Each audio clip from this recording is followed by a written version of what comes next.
Chapter 1. Konoha's Outskirts. Namikaze Minato, the Yondaime Hokage, drew upon the last of his chakra as he and his wife gazed at their beloved son. The Sandaime and his squad looked at the tragic scene with tears flowing down their eyes. Fuin Jutsu, Shiki Fuin, the death god, materialized behind Minato. The fourth looked at his son's face with bottomless regret as he and his wife spoke their last words to their son. He looked at Sarutobi. "Keep him safe, Sandaime. He is a hero of the leaf and must be treated as such. Promise me." Sarutobi Hiruzen, the Sandaime Hokage, nodded solemnly. "I promise." Minato released Chakra. Seal. The Kyuubi's Yang Chakra was sealed into little Naruto. The In Chakra was in the process of being sealed into the Shinigami, but Minato was faltering. A bit of the In Chakra was sealed into young Naruto as well. Minato's face grew anguished. Kushina had already passed out, but he could still feel her life force faintly. He would not let his son be tainted by the fox's malice. Drawing on the power of the seal, he tried to pull out the In Chakra sealed in Naruto forcibly, but to his horror he was drawing out Naruto's soul as well. Hastily he released the sealing technique and Naruto's soul snapped back into its body. The seal was somewhat changed from the traditional Reaper death seal. He looked at the Sandaime one last time and secured the Shiki Fuin with the 8 trigram seal. It would allow Naruto the Kyuubi's chakra with purification. He felt himself fading into darkness. "Good luck, Naruto." The protective dome wavered and the Sandaime rushed in to gather Naruto in his arms. Kushina-sama is alive, Sandaime-sama. The Sandaime felt relief on hearing this. The child would not be alone. "Get her to the medics now. I will take Naruto myself." The consequences of this day's events would be beyond comprehension. 13 years later. Uzumaki Naruto was currently bored. So bored in fact that he had his head lying comfortably upon his desk, drooling onto the floor, a clear indication that he was drifting off to sleep. Naruto was predictably reaching for one of the multiple bowls of miso ramen floating around in his dreamland. His drooling increased to what one might call gross levels and he let out a rather happy snore. The food of the gods. Naruto! Naruto was rudely awakened from his fantasy land and excitably jumped onto the table. He looked around energetically before fixing his gaze upon the one jutsu dreaded by all academy students. Iruka-sensei's demonic giant head jutsu. "Naruto, you inattentive little brat. Tell me, why was Senju Hashirama the most feared ninja on the battlefield of the First War?" Naruto scratched his head. "Well, he could do a lot of powerful jutsus?" A tick mark appeared on Iruka's visage. The class sniggered at Naruto, Kiba Inuzuka taking particular pains to mock the dead last. "Idiot! He could do a lot of powerful jutsu," he mocked in a sing-song voice. "Shut up, doggy," Naruto yelled. Iruka blew up yet again. "Quiet!" Unsurprisingly, the class quieted down. "Naruto, you will read up on the Shodai Hokage and give us all a detailed presentation on his life tomorrow, without fail. Do you understand?" Naruto scowled. "Yes, sensei." People really did not understand. How was he to read history without books, and how was he to get books without a library? They always refused to entertain demons in the village. They always called him Demon.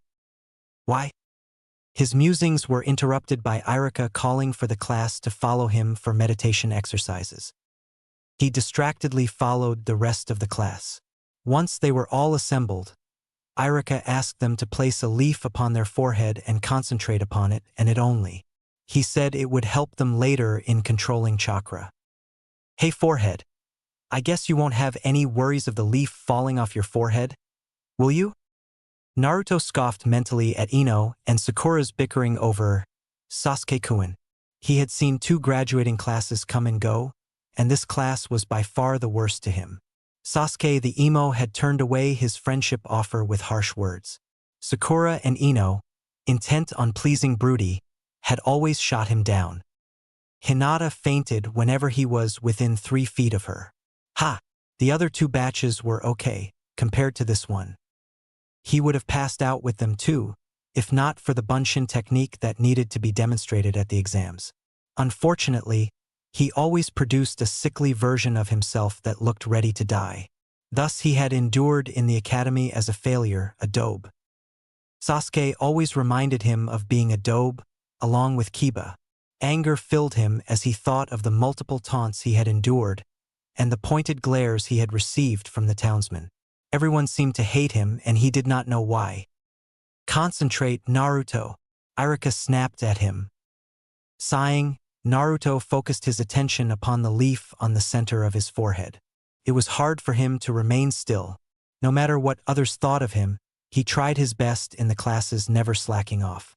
He would command their respect in the end, no matter what.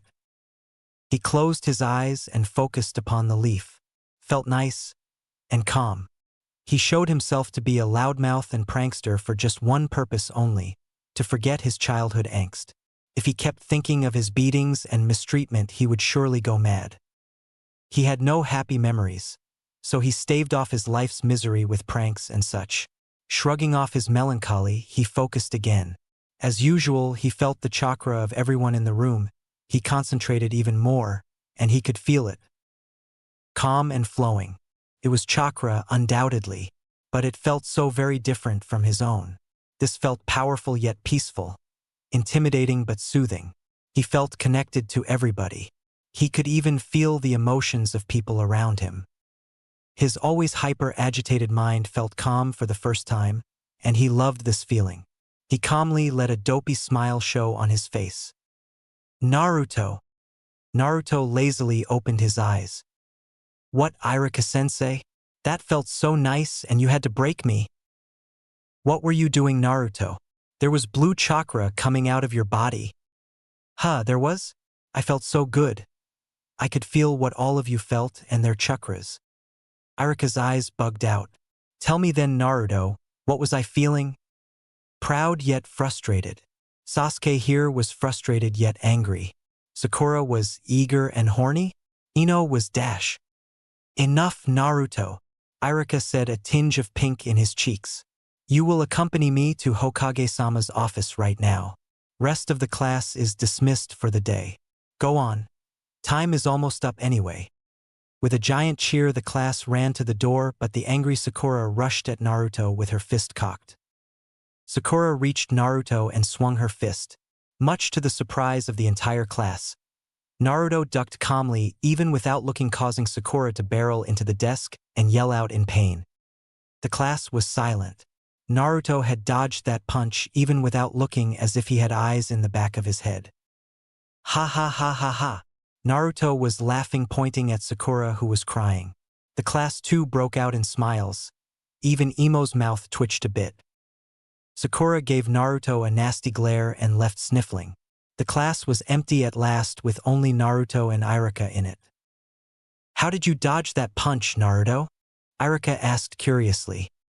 Oh, I could feel that she was angry with me, and her chakra was getting nearer and nearer, and I know exactly how she punches.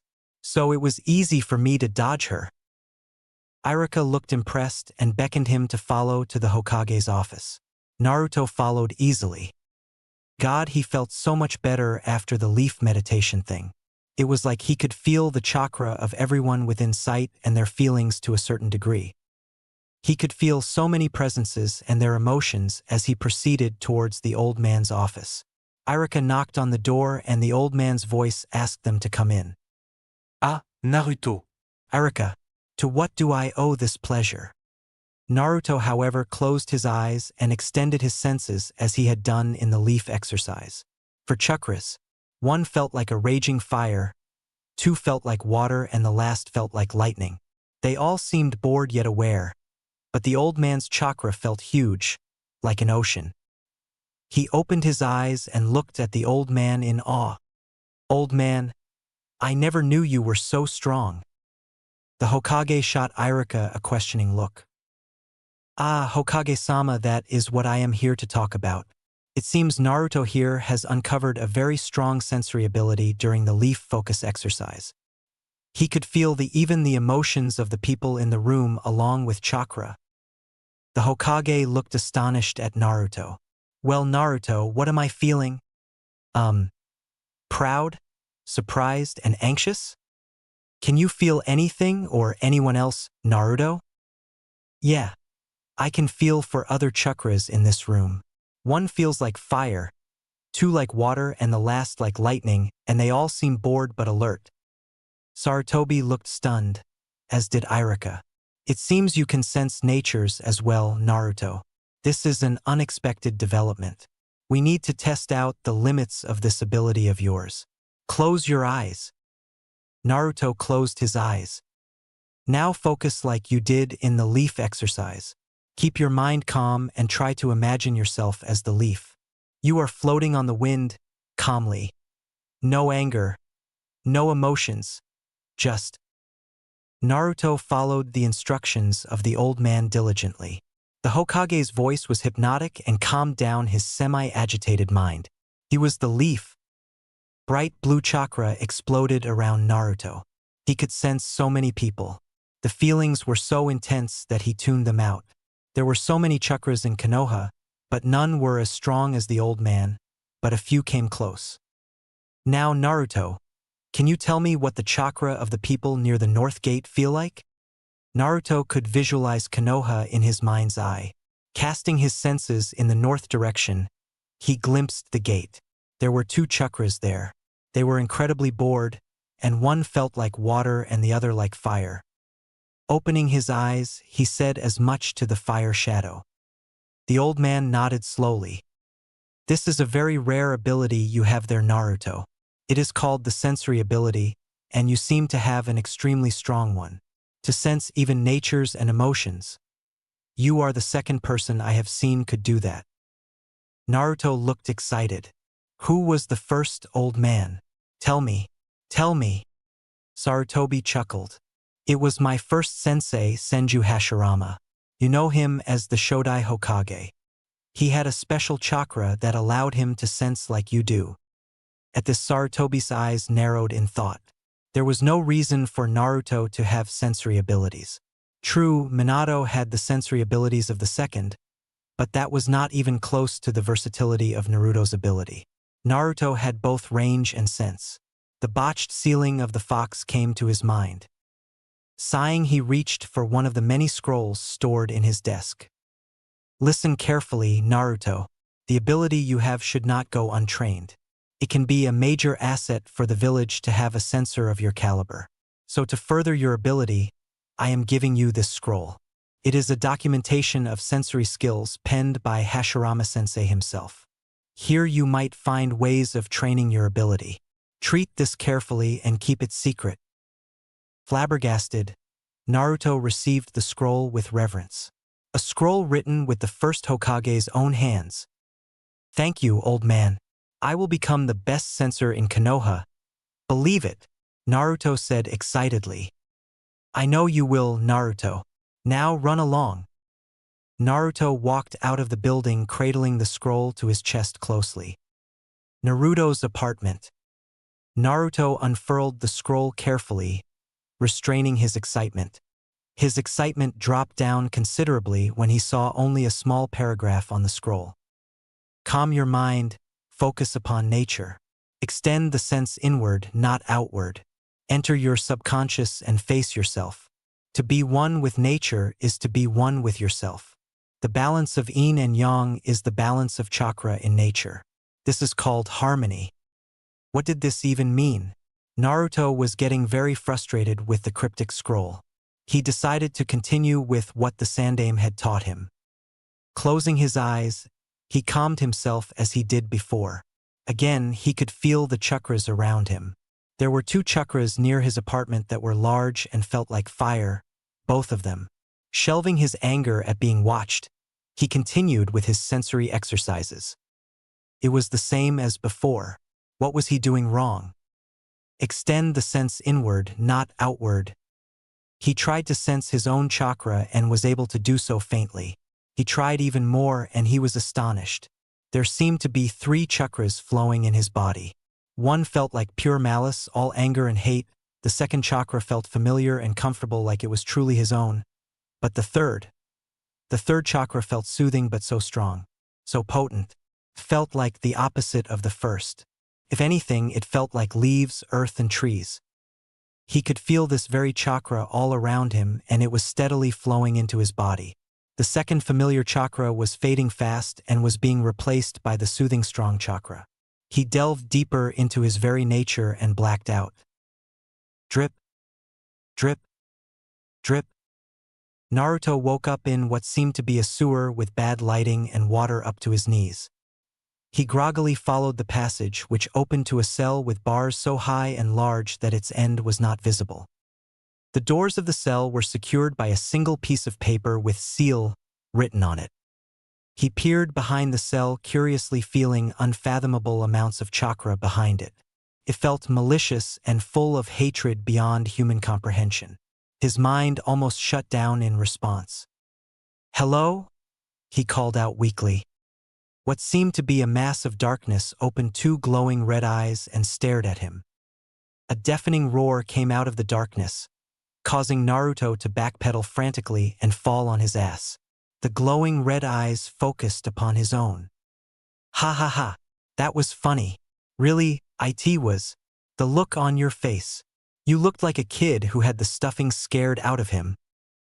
The darkness behind the cell came to light, revealing a sniggering giant fox. Naruto stared dumbfounded at this surreal sight. Then something else registered in his mind. The fox had 9 tails. "QB!" he yelled, pointing at the fox accusingly. The fox stopped his sniggering and inspected the human child in front of him. "Yeah, that's me, kid. I knew you were way smarter than you let on. No need to freak out. By the look on your face, I guess you have lots of questions. To eliminate the more obvious ones, we are currently in your mind. When you tried to trace my chakra, you ended up here. And yes, the angry chakra is mine. And no, the soothing chakra has nothing to do with me, though it is soothing." Naruto looked at the weird self-proclaimed QB in front of him and sweat dropped. "Aren't you supposed to be an evil fox that threatens people and kills them for fun? And how are you in my mind?" QB looked amused. "Fine, let us begin at that point. Listen carefully, kid. Before I ended up in your cracked sewer of a mind, I was pretty normal, all right. No random rampages, though those are rather fun. I have near infinite chakra, but do you think I keep blowing things up forever? That is just hilarious." Naruto had to give the fox that point. "But why are you in my mind?" he asked. "I was put in a genjutsu by a man I would gladly kill but sadly cannot. This genjutsu awoke my bloodlust and allowed him to direct my anger towards the village.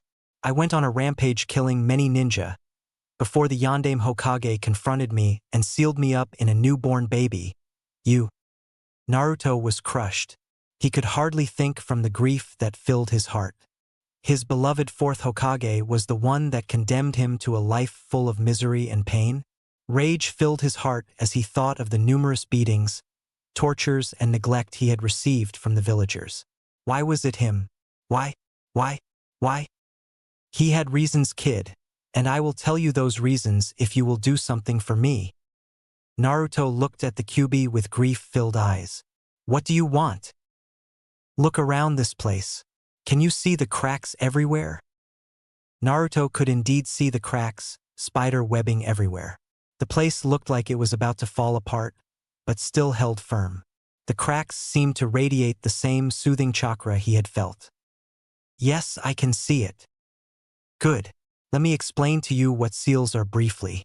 Seals are constructs that allow extreme manipulation and programming of chakra. They are expressions of the mind. Your Yondaime sealed me in with an extremely powerful one. But something went wrong with the sealing, which is all I can remember.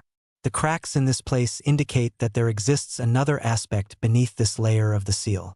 Now, all you have to do is continue to try and sense only the nature chakra flowing through your body. Got that? Do that, and I will be able to see just what it is that lies beneath this layer that allows me to get calm so fast." Naruto easily deduced that the calming potent chakra flowing through him was the nature chakra QB spoke of. His agitated mind sought the refuge of that chakra automatically. He focused upon the nature chakra and it alone. His mind calmed down fast and he could feel it building in his body. It was dominating the other two chakras. He dimly got the sensation that the QB was smiling peacefully.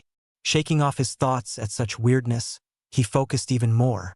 The enormous chakra of the QB was sidelined till he could barely feel it, and the familiar chakra, which was probably his own, was fading away. With a final rush, all of his own chakra was replaced by the nature chakra. He could feel his body adapting to the new chakra, the network enormously changing to accommodate its new fluid. Wondrously, he felt little pain. It was as if his already formidable resilience and healing were magnified tenfold by the nature chakra. He felt complete. If he thought he could sense well before, it was nothing compared to what he could do now.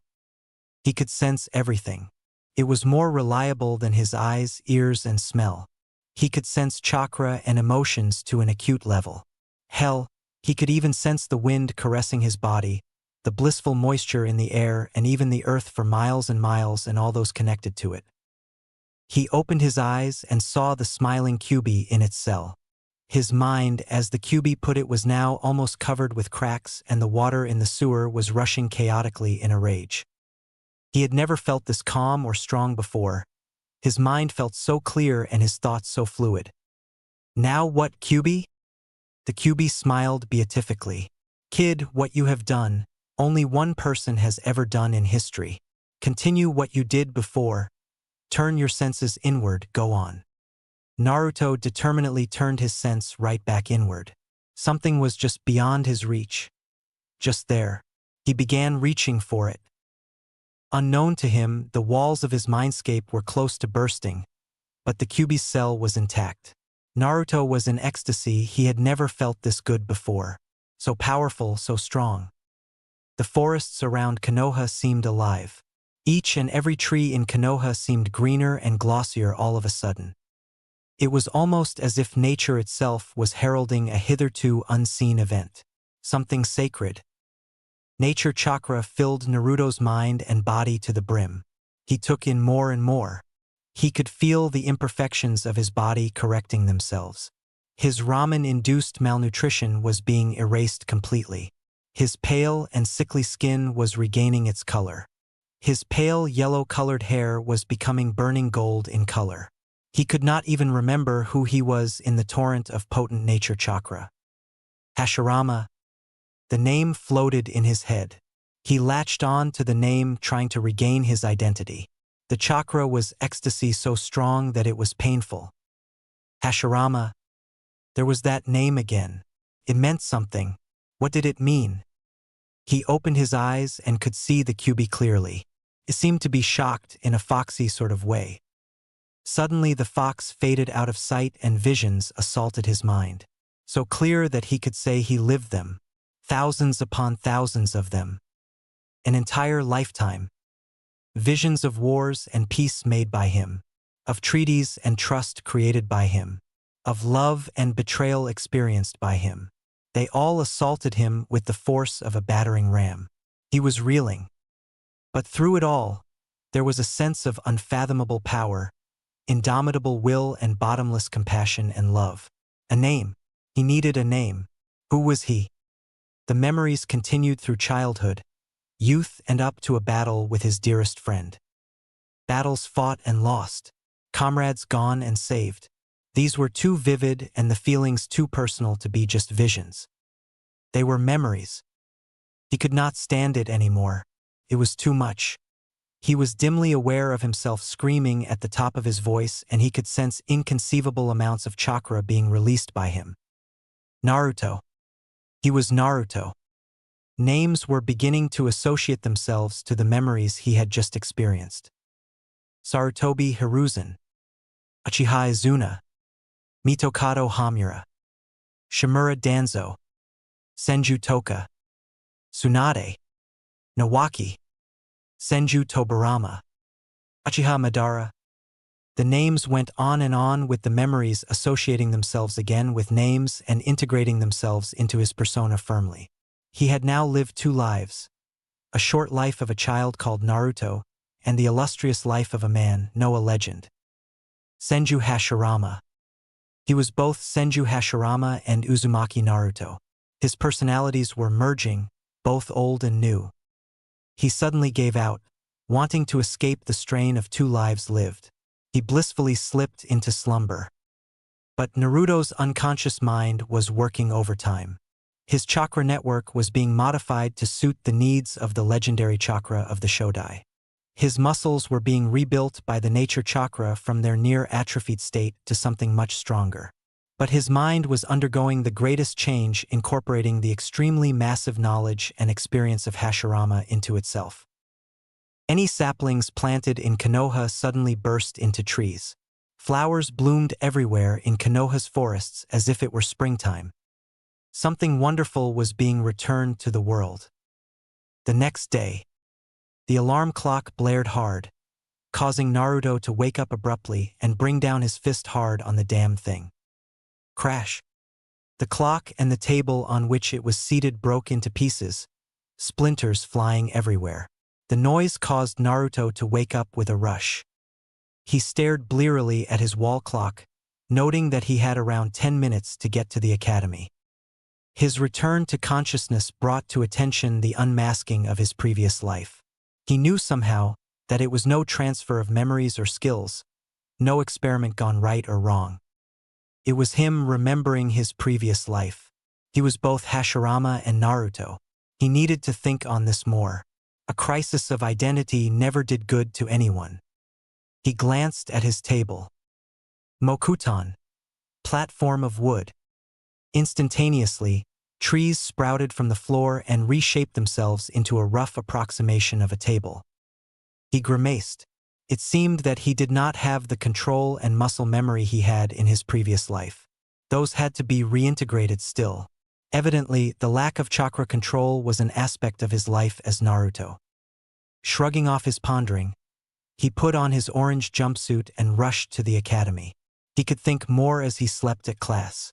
Really, his reputation as a slacker did help sometimes. Running full pelt, he skidded in front of the class doors. "Sorry I'm late, Irika-sensei," he said calmly.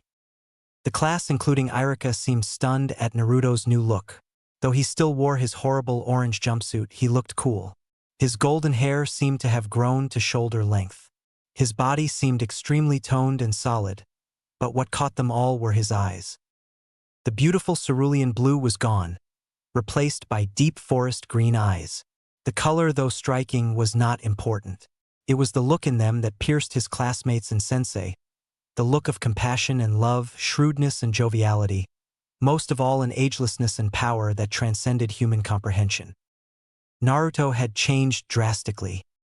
"Is there a problem?" Naruto asked. No, no. "Go to your seat, Naruto." Naruto nodded and coolly sat in his seat. Then he laid his head on the bench and started snoring softly as Irika continued his lecture. The class snickered its derision of the dead last and went back to normal. Even Irika seemed relieved by Naruto's return to normalcy and continued his lecture. Meanwhile, Naruto had descended down into his mindscape. And he was greeted by an expected sight. Instead of a dank sewer half waterlogged, there was an endless forest full of huge trees and exotic flowers. It was nature at its pinnacle. Naruto smiled. As expected, his mindscape had changed to accommodate him as Hashirama. Now to search for the Kyuubi. Putting his acute sensory capabilities to the test, he followed the trail of Kyuubi chakra through his mindscape. The great Kyuubi no Kitsune was now in a different kind of prison. Instead of a dungeon of darkness, he was imprisoned in an imitation of Hashirama's technique. A massive wooden cage with seal on its doors. It seemed that the Shiki-Fuin was still secure. The Kyuubi opened its eyes and looked at Naruto. It seemed a lot calmer. In fact, Naruto could sense no malice in its chakra. In fact, it seemed a lot like his own Mokutan chakra. "Greetings, Naruto? Or should I say Hashirama?" "Hello, Kurama. Yeah, I used to be Hashirama in my previous life. I am both, actually. I am for a name. I am Naruto as I wish to be defined by this life alone." I acknowledge myself as Hashirama, but he is of the past. I must look to the future. Anyway, I know next to nothing after the world as it is now. So tell me, Kurama, what happened to Mito? Kurama sighed. I was sealed in Mito for a long time. Later I was transferred to another Uzumaki girl, Kushina. Your mother in this life. Your father is Namikaze Minato, Yandame Hokage. Before your birth, I was brought forcibly out of the seal and forced to destroy Konoha. Naruto sighed Sharingan. It was always a troublesome jujitsu. Do you have an idea who it was? He claimed to be Madara. He fought the fourth Hokage and lost. He had some good space-time ninjutsu. It cannot be Madara. I killed him during our final battle. It is obviously an imitator. Something else is afoot in the world. I need to find out what. But first, I need to resurrect the true Konoha. Sarutobi has grown complacent. Yeah, do what you want. Anyway, do you think you could free me from this seal? I am sure you could suppress me anyway, and I wouldn't mind having at least an illusion of freedom. Naruto scratched his head. No can do. I have only a small fraction of the chakra I had when I died, and my control is atrocious. I had perfect control of my chakra and smooth flow. I can gain back my old control and regain a considerable amount of my old chakra capacity in a matter of months. It is only an issue of reconciling my old self with this self. So you'll have to wait a bit. Fine. Anyway, it's good to see you back, Hashirama. Your brat self was really annoying. Naruto grinned. I suppose. It is quite close to how I was as a child in my life as Hashirama. It has been surprisingly easy to get adjusted to this new development. Naruto waved goodbye to Kurama and became conscious in the real world once more. Raising his head, he looked at his classmates. Children, they were just children in a horrifying world. Konoha had fallen far. He had to help these children become shinobi fast, or they would die within months of becoming genin. The reformation of Konoha would start with this generation. His mistreatment for being Jinchuriki was evidence to Konoha's decline from what it used to be during his day. Naruto, are you ready to talk about the Shodai Hokage? Naruto smiled happily and walked down to the stage. It is not often one gets a chance to talk of oneself in such glorious terms. The Shodai Hokage was Senju Hashirama. He was called the strongest Hokage and shinobi of his time, and no one has ever surpassed him. He is called God of Shinobi due to his extreme power and intelligence. His closest family was Senju Tobirama, his little brother, who went on to become the Naidame Hokage. Half an hour later, and he defeated Uchiha Madara at the Valley of End. Naruto finished smugly. The class was staring at Naruto stupefied. When did the dobe suddenly know the life of the first Hokage so intimately? What happened to the hyperactive loser who was jumping around like a moron proclaiming he would be Hokage? Shikamaru stared at Naruto contemplatively. This was too much of a change for just one day. Naruto was no longer a loser, but he exuded a calm air of shorty. His bearing was easygoing and almost noble. Troublesome. Hinata stared at her longtime crush. He seemed a new and deep person. Hyuga were trained to observe and conclude from a very young age, and the difference was apparent to the heiress. Activating her jujitsu, she looked at Naruto. And she was mesmerized. What used to be chaotic blue chakra was now gone. Instead, Naruto seemed to be shining bright with what seemed to be a pure silver chakra running through his network smoothly like the currents of a free-flowing river. Naruto, though, was smiling contentedly in his head. The children were given a small overview of his life and they would remember it. That reminded him. He had to find out what happened to his clan. There were no Senju children in the classroom. So much to do. Well, he had to lay low until he was a genin. Then he would have access to shinobi resources and he could gather information. Till then he would perfect his chakra control, and that would help his instinctive healing as well. Ignoring the lectures of Irika, he focused once more upon his life as Hashirama, ordering and remembering with increasing clarity. He would continue to remember and regain as time went by and he trained. Time skip, genin exam day. Naruto yawned as he saw Irika calling for students to administer their qualifying exams. He sighed as he thought of the falling standards at Konoha. In the months since his awakening, Naruto had fully integrated the memories of his past life. He was not Hashirama or Naruto alone, but both.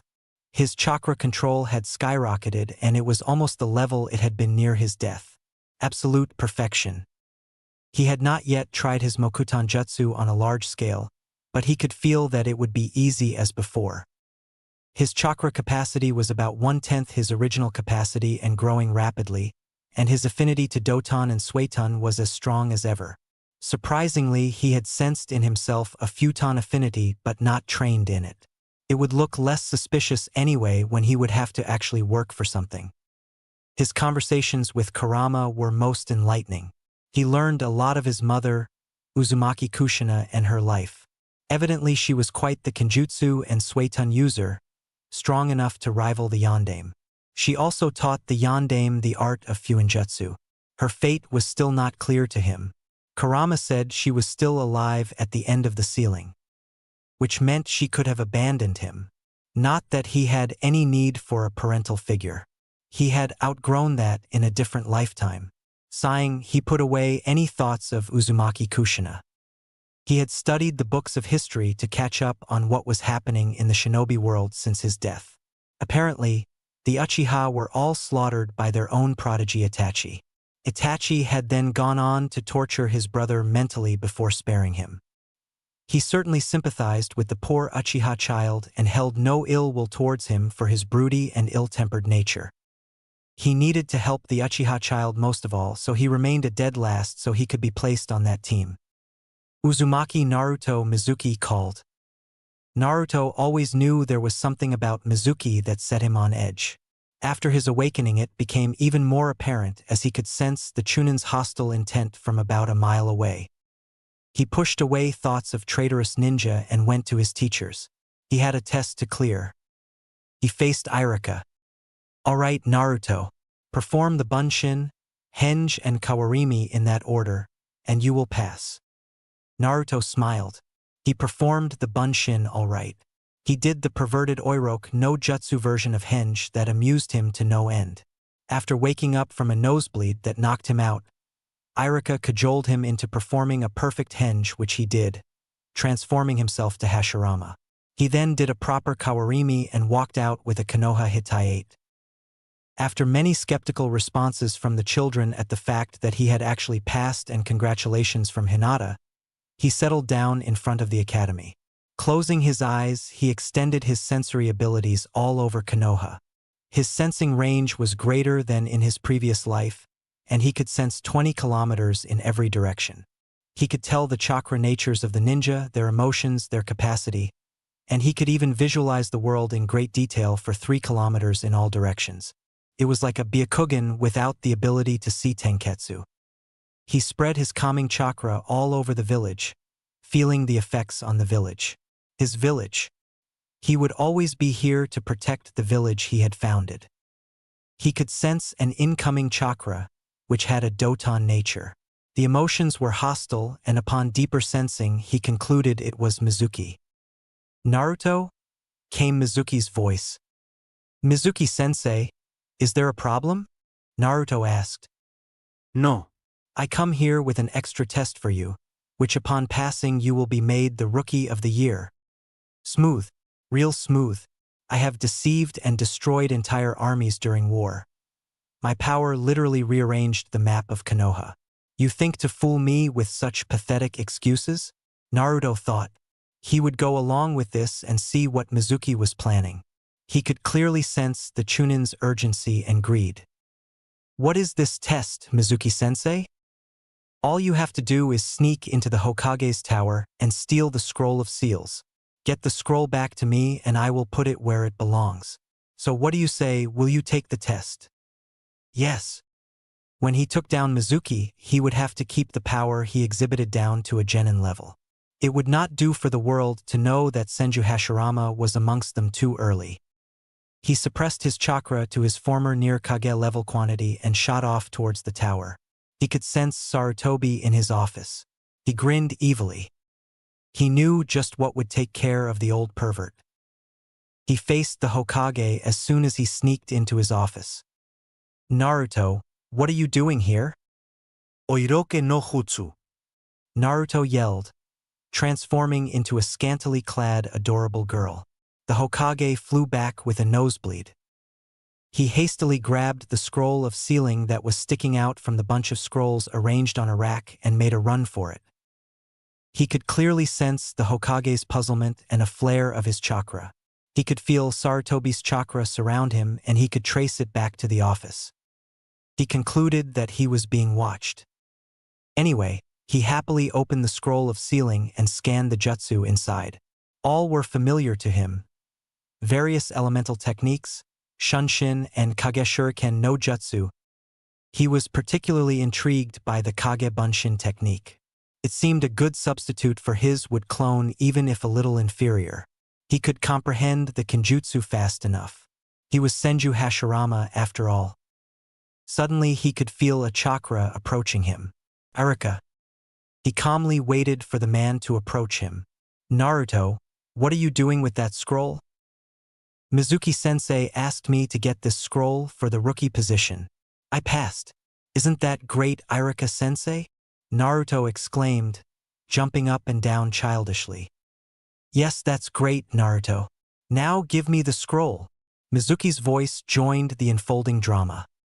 Don't, Naruto. He is a traitor trying to use you. Quiet, Irika. Naruto, do you know why you are so hated in this village? Yes, I do, Naruto deadpanned. Mizuki and Irika were astonished. What? This was also echoed by the Sandaime, who was spying on Naruto. Using Mizuki's surprise as an opening, Naruto performed seals at a genin speed. Sunshin no jutsu. Naruto appeared behind Mizuki and placed his first two fingers on the chakra junction on Mizuki's neck. Before he could react, Naruto pumped a minute amount of his chakra into Mizuki, rendering him unconscious. He turned to Irika. How was that, Irika-sensei? Irika just stared at him before saying proudly, You are a true genin and fine shinobi of the leaf, Naruto. Naruto just smiled. So did the Hokage. You hide many things, Naruto. You will go far. So far that even I cannot imagine it. Regards, Carl Din. Chapter 2. The Sandaime Hokage looked through his all-seeing crystal ball, gazing contemplatively at the most intriguing ninja in the village at the moment, Naruto. The boy was an enigma wrapped in a mystery, as seen from his effortless incapacitation of the traitor Mizuki. He had displayed the Shunshin no Jutsu with a rare ease. Irika was amazed that he could even perform the technique, but Hiruzen knew better. Naruto had performed the seals with too much ease and too less concentration showing on his face. It was as if the technique was second nature to him. And how did he know to strike vital points? True, the theory was explained in the academy, but students were not expected to know it. The mastery that Naruto had displayed was interesting. What Naruto had done could be done only by an experienced medic nin, a Hyuga, or a ninja with considerable battle experience, none of which applied to Naruto. The Jounin are here, Hokage-sama, announced his secretary. Send them in, said Hiruzen. The Jounin filed in quietly.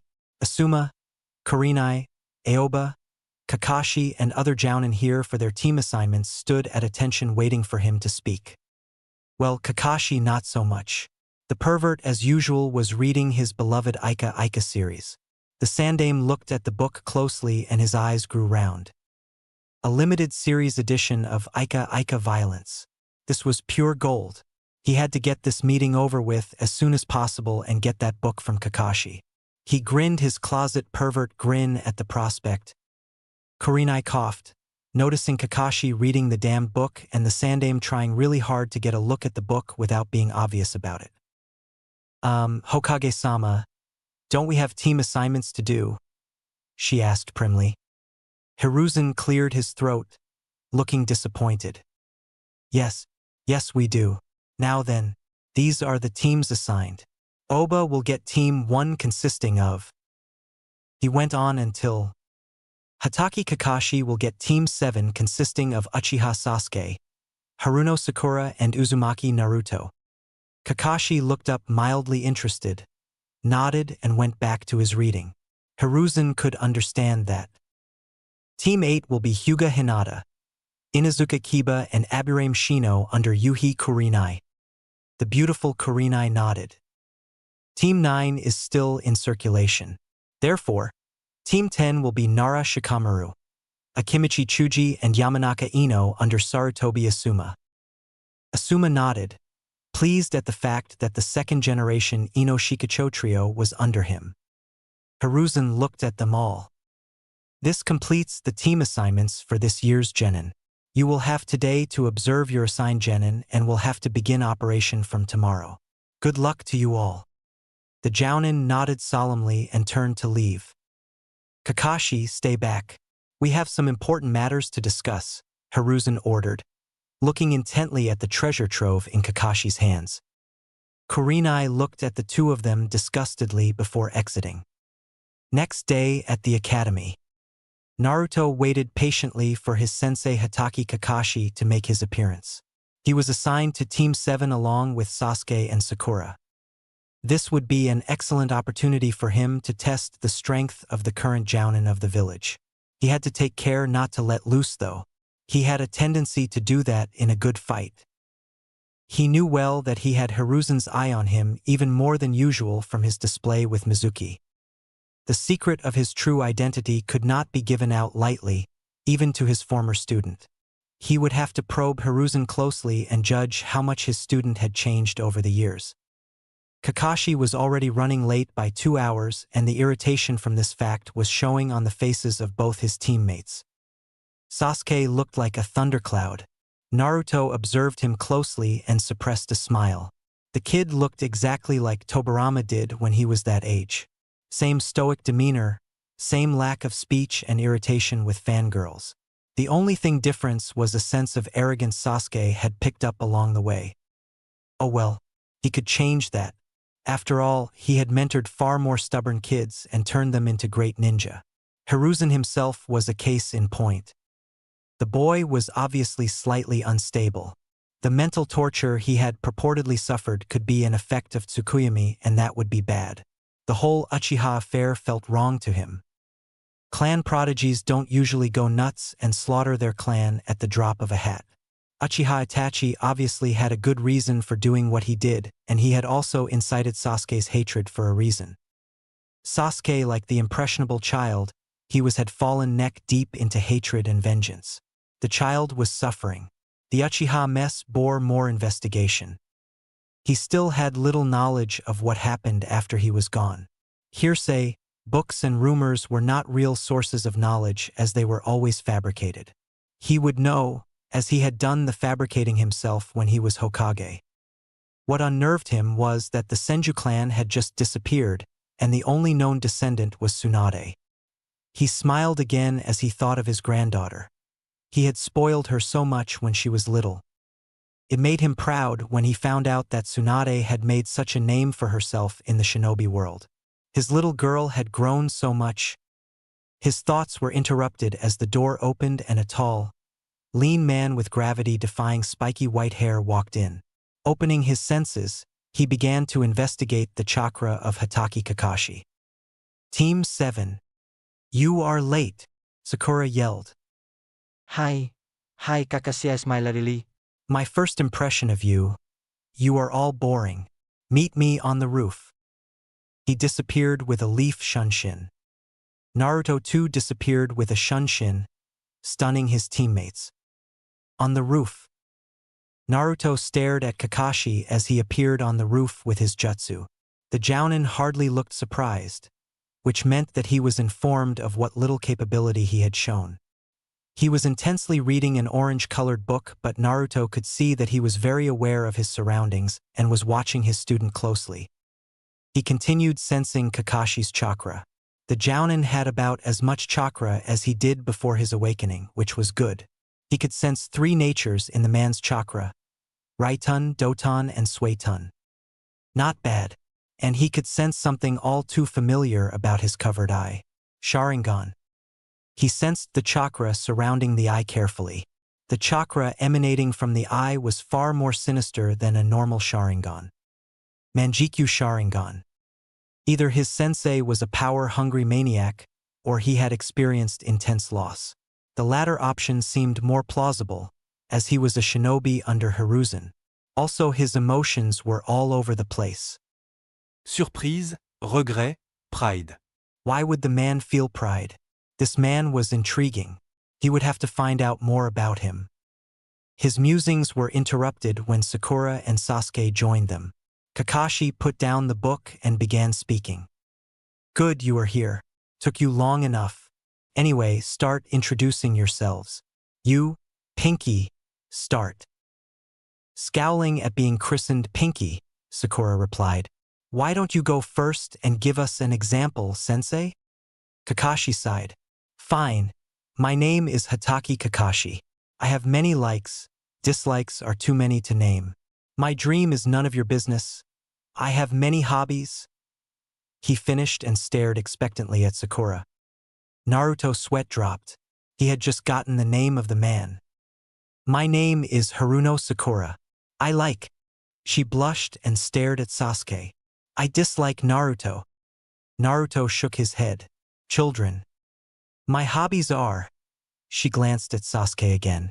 My dream for the future is. A final glance at Sasuke. Kakashi sighed once more. You next, Blondie. Naruto stared at Kakashi and began his own introduction. My name is Uzumaki Naruto. I like forests and gardening. I dislike traitors and power-hungry maniacs. My dream for the future is to increase Konoha's power and prestige as its Hokage. My hobbies are practicing my jutsu and reading research texts on the nature of chakra. Kakashi stared at him. There was much more to Naruto than those academy reports said. Those forest green eyes of his were too unnerving. They were ageless and compassionate, and the boy himself radiated unbridled power. Kakashi wasn't a jounin for nothing. He knew Naruto was suppressing his chakra to seem like it was at its previous levels. He had observed the boy with his Sharingan the previous day and found that his chakra network was extremely superior, even more so than Minato-sensei. He was obviously letting only a fraction of his true strength show, and it alarmed Kakashi that what chakra he allowed to manifest was about as much as the Sandaime. There was the matter of his chakra itself. It was pure shining silver, instead of the usual bright blue. The Kyuubi chakra was nowhere to be found in his network. It was as if he was not a Jinchuriki. He had to watch out for his sensei's son. You go next, Broody. Sasuke snorted. My name is Uchiha Sasuke. I like nothing and hate everything. My dream, no, my ambition is to kill a certain man and restore my clan. Kakashi stared at them a moment longer. All right, the three of you are interesting and that is good. Meet me tomorrow at Training Ground 7 at 6 a.m. for the real Genin test. What? Sakura yelled. Naruto sighed. The girl did not know the meaning of calm speech. The exam you took at the academy was merely a filter. This is the real survival test, and I warn you, the pass rate is not very encouraging. Oh, and do not eat any breakfast. You don't want to puke all over the ground, do you? Kakashi waved at them and disappeared. Naruto turned to his teammates. Sasuke, Sakura, do you want to get some ramen and get to know each other better? Sasuke snorted a no and turned away. Sakura didn't even look at Naruto and ran after Sasuke. Children these days, Naruto thought disappointedly. The next day, Training Ground 7. Naruto looked at his teammates. Sasuke was here early and was practicing the routines of the Uchiha Taijutsu style. Sakura was watching him devotedly, a smile of bliss on her face. He could see several holes in Sasuke's style. If he tried to correct the boy, he would obviously be derided. Uchiha respected power. So he would make his first bonds by showing the Uchiha child a little of his power. Naruto walked a little distance from where Sasuke was practicing his taijutsu and settled into the opening stance of the Senju taijutsu style he had customized to suit his sensory capabilities. As the Shodai Hokage, he was feared for his taijutsu as well, but he rarely had to use it outside training. His enemies usually ran instead of confronting him. The last good taijutsu fight he had was with his rival Madara. Even his taijutsu fights with Madara were highly destructive. Casting off thoughts of Madara, he began flowing through the stances of the nature style as he had named it. It emphasized speed, grace, and power. Counterattacks were made by sensing the opponent's approach and intentions. Sasuke and Sakura had stopped their activities and began watching Naruto. They were stunned. The so-called dead last flew through the stances of a taijutsu style unknown with increasing speed. He struck gracefully at an imaginary opponent with his palm and pivoted smoothly to kick another phantom in the face. His speed too was increasing, he seemed like a blur to them almost. Naruto flared his chakra as he flew through his stances. Bright silver chakra became visible around his gracefully moving form. He was saturating the air with his chakra. The whole area around him started to feel charged with potent chakra. His strikes were becoming faster and faster. Naruto almost laughed in joy. It seemed that the muscle memory and grace he had developed as Hashirama were still as strong as ever. He finished his routine with a graceful palm strike and his chakra flared. Sasuke and Sakura stared wide-eyed. The ground in front of Naruto's extended palm was furrowed in a straight line for about 10 yards, testifying to the power of that final strike. Wherever Naruto had done his graceful practice, the grass was ripped up and torn. Sasuke walked up to Naruto. "How did you do that, Dobe? Who taught you that taijutsu style?" "I created it myself," Naruto shrugged. Impossible. "There is no way you can create such a powerful taijutsu." Naruto almost snorted. The child thought what he had done now was powerful. When he had trained as Hashirama and let loose with his nature fist, entire sections of forest were destroyed. He used to repair those sections with Mokuton. "Believe what you wish, Sasuke. Now let us cease our argument. Our sensei is here." Sasuke glared at Naruto and then walked off with Sakura, who was shooting her usual dirty glances at him. Kakashi appeared in the ground and looked at the portion of ground that was ripped up and torn. "What happened here?" he queried. Sakura was so caught up in her thoughts that she had not even berated him for his lateness. "It was Naruto-sensei. He did that when he practiced his taijutsu." Sakura answered him, struggling to hide her awe at what she had seen. "I see," Kakashi said. Inside he was shocked to the core. Another facet of Naruto's concealed power. Not even Geisuken was so naturally destructive. He needed to be careful if Naruto's taijutsu was this damaging. He held up 2 bells, jingling them. "See these bells? You have to get them from me in another 1.25 hours. This is your genin test. The one who gets no bell will be back at the academy. Come at me with the intent to kill. Clear?" Naruto was amused. He was getting tested by the very test he had created. He could almost see little Hiruzen and his team doing this very test back in the day. It seemed tradition had been handed down the line. Sasuke and Sakura looked determined. They nodded and ran to hide in the surrounding trees. Naruto also nodded and disappeared. He went to hide in another section of the forest and hid his presence. The forest was his territory after all. Extending his senses, he could feel Sasuke near the fringe of the forest, obviously watching Kakashi. Sakura was a little distance away from him, and she felt trepidation and fright. Sasuke was anxious and excited. Oh well, he would wait for Kakashi to finish off his teammates before he went in himself. Unless they got the concept of teamwork before getting annihilated, which was unlikely. He watched as Kakashi materialized behind Sakura and put her in a genjutsu which knocked her out. He would wait. Kakashi went back to the clearing and whipped out his orange book and started reading. This was puzzling to the veteran Jounin. According to all reports, Naruto should have been the one to attack him head-on, but judging by what he saw of Naruto, he should have expected the unexpected from the blonde. Kakashi abruptly turned and blocked a kick from Sasuke. The boy kicked hard for a genin.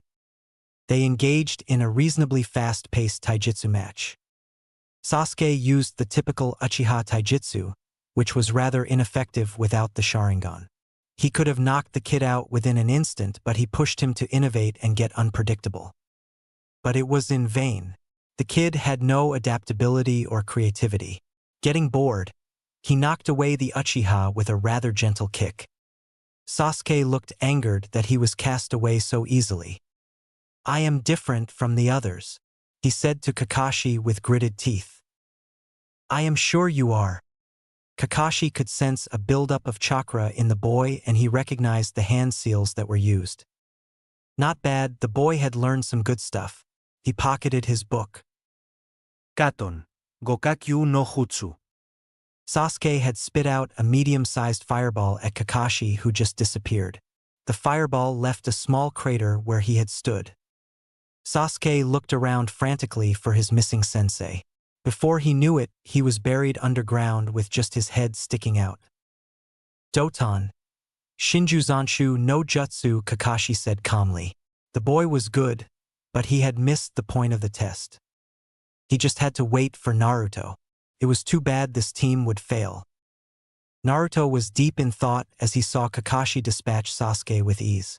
The boy was good for his age, and with some good molding he would be a powerful shinobi. It was time for him to see just what made Jounin in Konoha these days. It seemed that he would have to show a little more of what he was capable of today. Performing a single-handed shunshin, he appeared in front of Kakashi. "Oh, so you have appeared. You may have improved a bit, but what makes you think you can defeat a Jounin single-handedly?"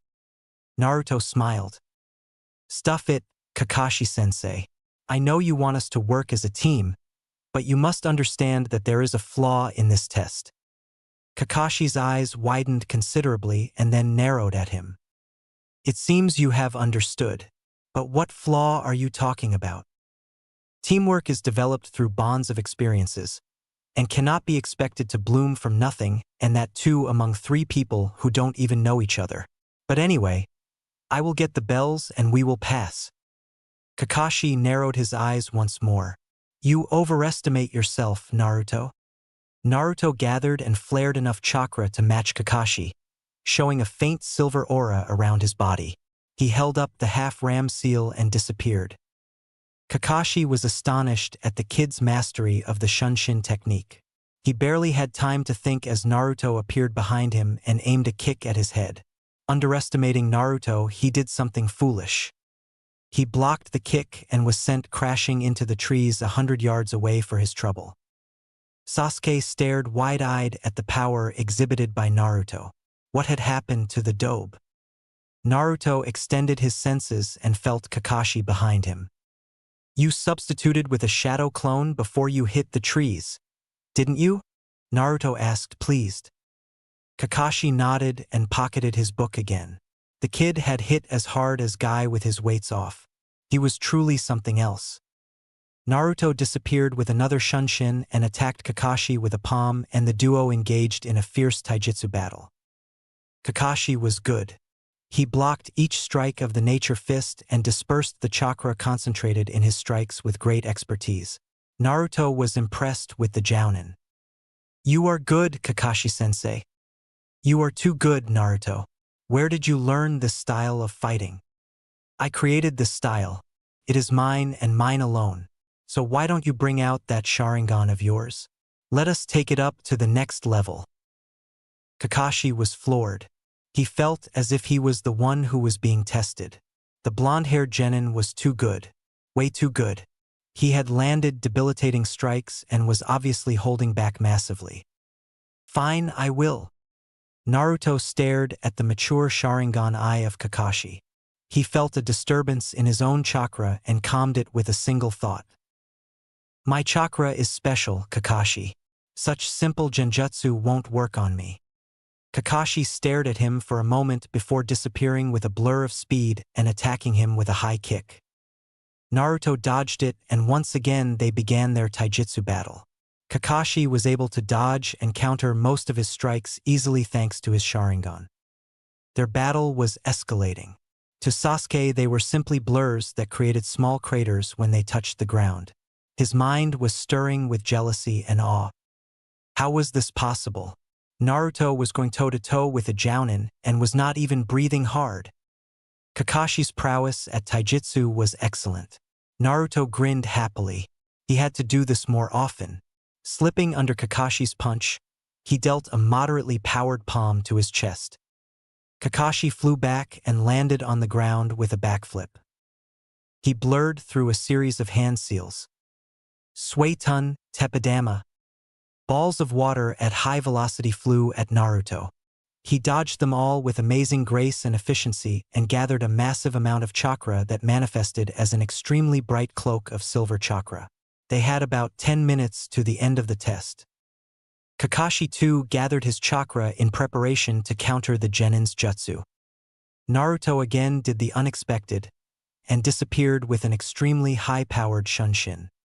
Before Kakashi could blink, he reappeared next to Sasuke's head, holding up the two bells in his hand. "We pass, Kakashi-sensei." Kakashi stared at him, amazed and proud. True, he himself was also holding back a lot, but Naruto had impressed him. He was truly a prodigy on Uchiha Itachi's level. "You most definitely do, Naruto. All of you pass. Dig out Sasuke and get Sakura, will you?" Naruto dragged out Sasuke from his hole, smiling. Sakura joined them looking ashamed. Kakashi stared at his three students with a serious gaze. "Do you see the headstone over there? The names inscribed there are shinobi of Konoha that were killed in action. My friends' names are also on that stone." The three stared at him solemnly. "Always remember this. Those who break the rules are trash, but those who abandon their friends are worse than trash." Naruto stared at the man, his respect for him rising. That was a worthy creed he lived by, much like his own. He had held his own against Senju Hashirama's taijutsu even at a watered-down level. This was a worthy man and shinobi. "We are Team 7 from now on, and we will begin our missions from tomorrow. Be here at the same time tomorrow for missions." The three nodded. 1 month later. Naruto looked at Hiruzen listlessly as he droned on and on about how missions were assigned and distributed to the various ranking shinobi. The past month had seen Team 7 doing various D-rank missions. This was just a euphemism for pointless chores. The D-rank they had just completed was one of the most annoying missions ever. They had gone to capture one cat called Tora. That damn cat was so elusive. It had mauled him and Sasuke mercilessly. Sakura did not even get her hands on the irritating furball. It had given them great satisfaction to see the thing squished to death by the daimyo's portly wife. Hiruzen had then gone on to assign to them even more D-ranks, and all three of them had put their foot down. Their united yell of vehement denial had made Kakashi proud. His kids were being a team, but Hiruzen was far from understanding as he and Irika were now going on and on about missions and such. Naruto was currently holding a conversation with his tenant. Kurama looked at Naruto from his spacious cage. "Hashirama, do you know why I have brought you here?" The fox asked him seriously. No. "Why?" "I know a way you can kill the masked man easily. Listen carefully." Naruto lavished his complete attention on the fox. This could well be what he was after. Kurama had so much experience that he could well be called a baby in comparison. "Just tell him about how you, the great Senju Hashirama, ran all around Konoha to catch a cat. He will die laughing." Naruto had a tick mark on his face as he stared at the fox that was laughing heartily at his expense. Pointed a finger, or rather, a claw at him. "No. Tell him about how a chicken pooped on your head when you were collecting eggs. Ha ha ha ha. Enough." He had had enough. Exiting back to the physical world, he stared down Hiruzen. The old fool had stopped his boring lecture and was pinned down by Naruto's forest green eyes. "Enough, old man. Give us a C-rank mission now." Hiruzen looked amused and a bit harried. He looked at Kakashi. Irika was looking at Naruto and mouthing at him frantically to show proper respect to the Hokage. Naruto found this irony bittersweet. He could now understand how little Hiruzen had felt as he and Tobirama had dumped D-rank upon D-rank on him and his team. The tables were now turned. They are ready for a C-rank Hokage-sama. Aren't you, team? Team 7 nodded quickly. They were ready to participate in a war to escape those D-ranks. So yes, they were ready all right. Bring in Tazuna-san, Irika. They all watched as Irika ushered in a middle-aged drunk. So you are the ones who are assigned to protect me. Hick! Tazuna slurred. Sasuke asked the Hokage, "Why is this old drunkard here?" "He is your mission, obviously. You are to protect him as he returns to Nami no Kuni to complete his bridge. Do you accept?" Hiruzen asked. "Hick! Do you think those kids can even protect themselves, let alone protect me?" Tazuna asked drunkenly. Sasuke stared the old drunkard in his eyes, unleashing his killing intent. Tazuna suddenly snapped into sobriety, unable to withstand even that small killing intent. Well, he was a civilian. Now, Sasuke, intimidating the client is not good for business, is it? Sasuke let up reluctantly. He still looked rather pissed. "We can protect you, Tazuna-san. I myself am a jounin and am more than enough for a C-rank mission. Rest assured, you are in safe hands," Kakashi said soothingly.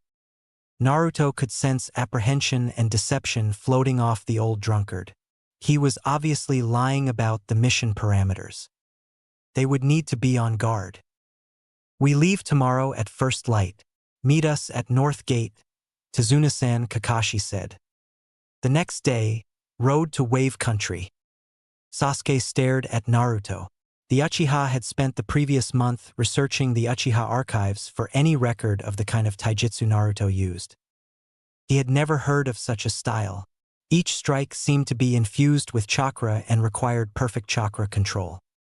After a month of poring over dusty archives for such a taijutsu, he had come up with vague results. It seemed that the Senju had used something like Naruto's taijutsu in battle. It had evidently made him nigh indomitable in a taijutsu fight as the power of his strikes kept on increasing. He had kept his distance from Naruto after he had fought Kakashi to a stalemate and got the bells. Uchiha respected power, and Naruto had spades of that. The blonde was obviously hiding something major, and he would find out what. Sakura was also thinking of Naruto and his change. Just a few months back, he was the comic relief for the rookies of Konoha. But now he had changed so much that he was not even recognizable.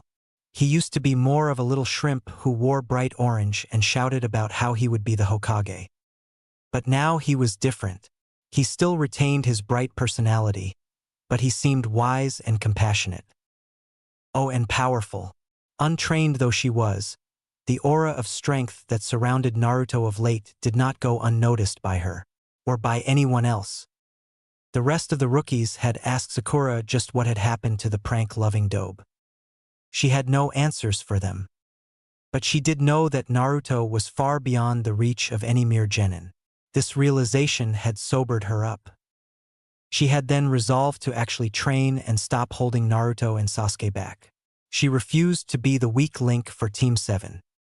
This did not go unappreciated by Naruto, who had kindly forgotten her previous indiscretions and restarted their relationship on a clean slate.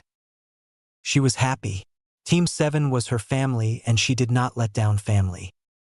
Naruto walked down the road, letting his sense wash around the landscape in all directions, keeping alert for any threat. He found two.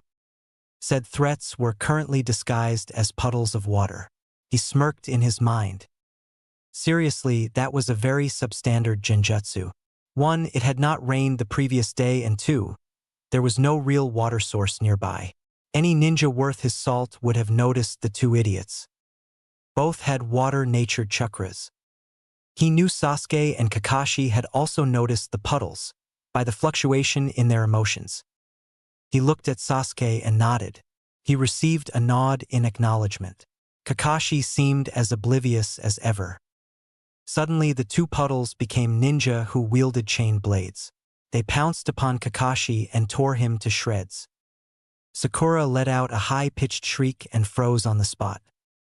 Naruto and Sasuke glanced at each other and shot off at the two missing ninja. Sasuke formed seals fast and shot out a fireball at the nearest ninja, who countered with a water bullet. Naruto appeared behind the other ninja and sent a palm, which was blocked. The force of the palm sent the ninja staggering. He reinforced his palm with his Mokuton Chakra and struck the enemy hard, sending him flying into the tree behind, knocking him unconscious. Sasuke himself was engaging his opponent with his clearly improved taijutsu. It was a stalemate. Suddenly Kakashi appeared and knocked down Sasuke's adversary. "Kakashi-sensei!" Sakura cried in relief. Naruto nodded in approval, having noticed his substitution before. Kakashi glared at Tazuna. "This is no C rank, Tazuna-san. You have lied to us, and it is well within our rights to stop here." Tazuna was sweating profusely and explained about the shipping tycoon Gato. The Wave Country was apparently run over by his company and totally oppressed. The bridge built by Tazuna was the hope for the country, as it connected the island to the mainland and made Gato's shipping redundant. "Let us continue with the mission, Kakashi-sensei. That country is obviously in need of our services, and it will be good for Konoha to have a potentially prosperous country like Wave in its debt." Naruto reasoned with Kakashi. The Hokage in him was coming out to play. Kakashi sighed. "What do you two say?" he asked Sakura and Sasuke. Sasuke nodded affirmatively, as did Sakura. "We will continue, Tazuna-san." Tazuna sighed in relief and continued on the path towards Wave Country. Naruto followed, keeping his sensing active constantly. He needed a place to let loose his ninjutsu, preferably a large and isolated plane. His chakra was very special after all, and any spike in it would be noted by Hiruzen and his old team, so he could not unleash even a small portion of his strength in Konoha. He would have to get reacquainted with Mokuton somehow. "Kakashi-sensei, I can sense two chakras just ahead. Both are quite large, and one chakra is comparable to yours. What do we do?" Naruto asked. Kakashi looked alert. "Be ready for attack, everybody. Sakura, guard Tazuna. Sasuke and Naruto will back me up." They all nodded and proceeded onwards. About half an hour later, Naruto could sense one of the chakras close and signaled his team. This person was clearly Jounin and had a strong water affinity, and his emotions were a kind of predatory rage. He would be a dangerous opponent. They suddenly heard a buzzing sound steadily increasing. "Get down!" Kakashi yelled, and everyone dropped down. A large Zambata whirled towards them and missed them by a small margin. It embedded itself deeply in a tree by edge. Crouched upon the blade was a masked ninja who stared at them steadily. "Sharingan no Kakashi. No wonder the demon brothers failed," he said in a deep voice, surveying the team with a critical eye. Kakashi too stared back. "Zabuza Momoichi, demon of the bloody mist. All of you guard Tazuna. This fight is beyond you." Zabuza wrenched his blade from the tree and walked towards the group and stood opposite Kakashi. The environment around them was thick with the chakra they were releasing. The very air was heavy in anticipation. The two Jounin started leaking strong killer intent into the air. Tazuna, who was unaccustomed to this, sank down to the floor in terror. Sakura's face was set in a rictus of terror. Sasuke drew closer to Naruto, who stood there unconcernedly. "What is this?" he whispered. Naruto could see that the killing intent was heavily affecting his teammates. Drawing Mokuton Chakra, he released it into the air, calming the frightened genin and client. Zabuza and Kakashi looked at this new phenomenon in interest. "Good trick, kid. Do you believe that will save you?" Naruto snorted. "Save the cliché threats, Zabuza. Tell me, where's your accomplice?" "A sensor ninja, right?" Zabuza asked, intrigued. "Silent killing won't work, then?" He suddenly disappeared and attacked Kakashi with a powerful swing of his giant blade. Kakashi blocked calmly with his kunai. The two then went on to engage in a fierce kenjutsu fight, shock waves erupting from the collision of their blades. They were so fast that it seemed like rain hitting metal continuously. Zabuza tried to cleave Kakashi in two with a heavy swing, but Kakashi slipped under his guard and buried his kunai in his opponent's chest. Zabuza dissolved into water and the original appeared behind Kakashi and kicked him hard off the bridge right into the water. A clone of Zabuza formed next to Kakashi and trapped him in a sphere of water. Zabuza grinned. "You are taken care of for now, Kakashi. Watch as I kill your genin right in front of your eyes." Kakashi cursed himself for falling to such a simple strategy. He had to intensify his training as he seemed rusty. "Run. You are no match for him." Zabuza grinned again. "That's right, brats. Listen to sensei and run. Leave the bridge builder, though, and I might let you live. I want Kakashi's head for my bounty." Sasuke and Sakura flinched but gripped their kunai tightly. Naruto was irritated, though. How dare that man threaten his comrades? He would need to put the creep in his place. Senju Hashirama did not run from such annoyances. "Sasuke, Sakura, leave this to me and guard Tazuna," Naruto ordered calmly. "Oh ho, it looks like the little genin is stepping up. You three are not true ninja dash." He suddenly stopped his dramatic monologue as he watched Naruto. Massive amounts of silver chakra exploded from Naruto, saturating the air and almost bringing Zabuza down to his knees. The ground around the blonde started cracking from the immense pressure. Zabuza stared in alarm at the boy who was supposedly a genin. He needed to be put down fast, so he blurred through his hand seals. "Suetun, Suryuden no Jutsu," he roared, causing a huge water dragon to rise from the lake and rush towards Naruto. Kakashi stared with growing horror. Sasuke and Sakura closed their eyes at what they assumed was their impending doom. Naruto clapped his hands calmly in a serpent seal. "Doton. Daichi no Kabe," he intoned calmly. A huge wall of earth rose to shield the group from the water dragon, easily dissipating it. Kakashi stared with pride and curiosity at the blonde who had performed a high-level jutsu casually with only one seal. Sasuke and Sakura were just frozen with shock at the display of such power. Zabuza frantically blurred through another seal sequence. "Suetun. Daibakufu no Jutsu," he yelled, and a huge spiral of water rose from the lake and blasted with unbelievable force towards Naruto. Naruto did not release the serpent seal. "Doton. Asudaragan no Teisu," he said quietly. The earth in front of Naruto exploded, releasing four huge earth dragons.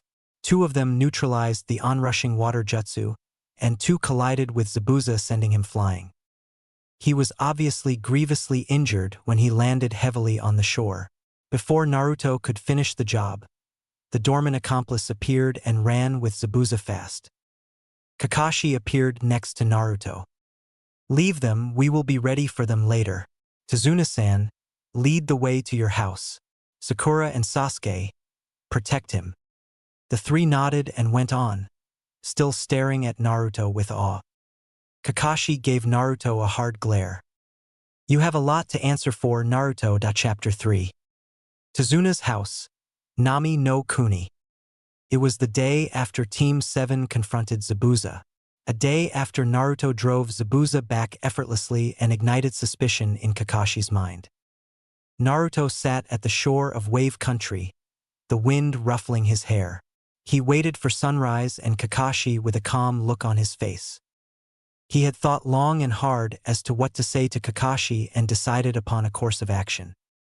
Since the awakening of his previous life, he had given himself little time for self-introspection. He had created for himself an illusion of normalcy over the months, and his deceptive mask was beginning to seep into his true personality, as if remembering a previous life that to his life as the Shodai Hokage would ever be normal.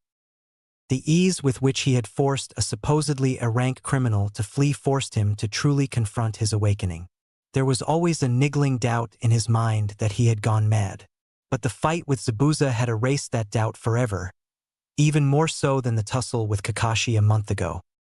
Thus he had finally asked himself the important question. Who was he, truly? He did not think like the old Naruto anymore. No, he had lived and lost too much for that, even if only in mind and another life. The old Naruto was a boy who was starved for affection, cast out and abused by the very populace he was sacrificed to protect. So he put up a bright front and drew attention to himself, seeking to convince himself that he was a normal part of a normal society. The truth hurt, so he had shielded himself with a lie. It was the thinking of a child. Ever since he realized his previous life, things got more complicated. He had grown into the experienced and the highly cultured mind he had developed as Hashirama rather abruptly. During the months he spent sorting the two lives he had lived, he was flitting between the personalities he possessed during this life and his previous. He knew that was not healthy and that he was developing a psychological disorder. Luckily, Senju Hashirama also knew a way to treat this disorder. He used to be the foremost medic of his age, after all, and had a working knowledge of psychology. Thus he had come here to the quiet shores of Nami to meditate and accept himself, to stop just using his life as Hashirama. He was here to become the person he used to be as Hashirama. Naruto's life was too melancholy to be dwelt upon. The scars, mental or physical, endured during childhood went deeper than those gained as an adult. They healed faster as well, but he was denied the innocent forgetfulness and forgiveness of a child. No, he was forced into the thinking and strength of his legendary previous life, and that had changed him in unexpected ways. Senju Hashirama, despite his life and losses, was extremely strong, both as a shinobi and as a man. He had taken all the challenges life threw at him with fortitude and cheerfulness, and he was extremely easygoing. He had refused to give in to the dark side of a shinobi, strongly remaining a beacon of solace and hope to the village he had founded. He was the light of Konoha, an unassailable force that kept the village strong and prosperous, a guiding force of mercy and compassion. Naruto, on the other hand, knew little happiness during his childhood.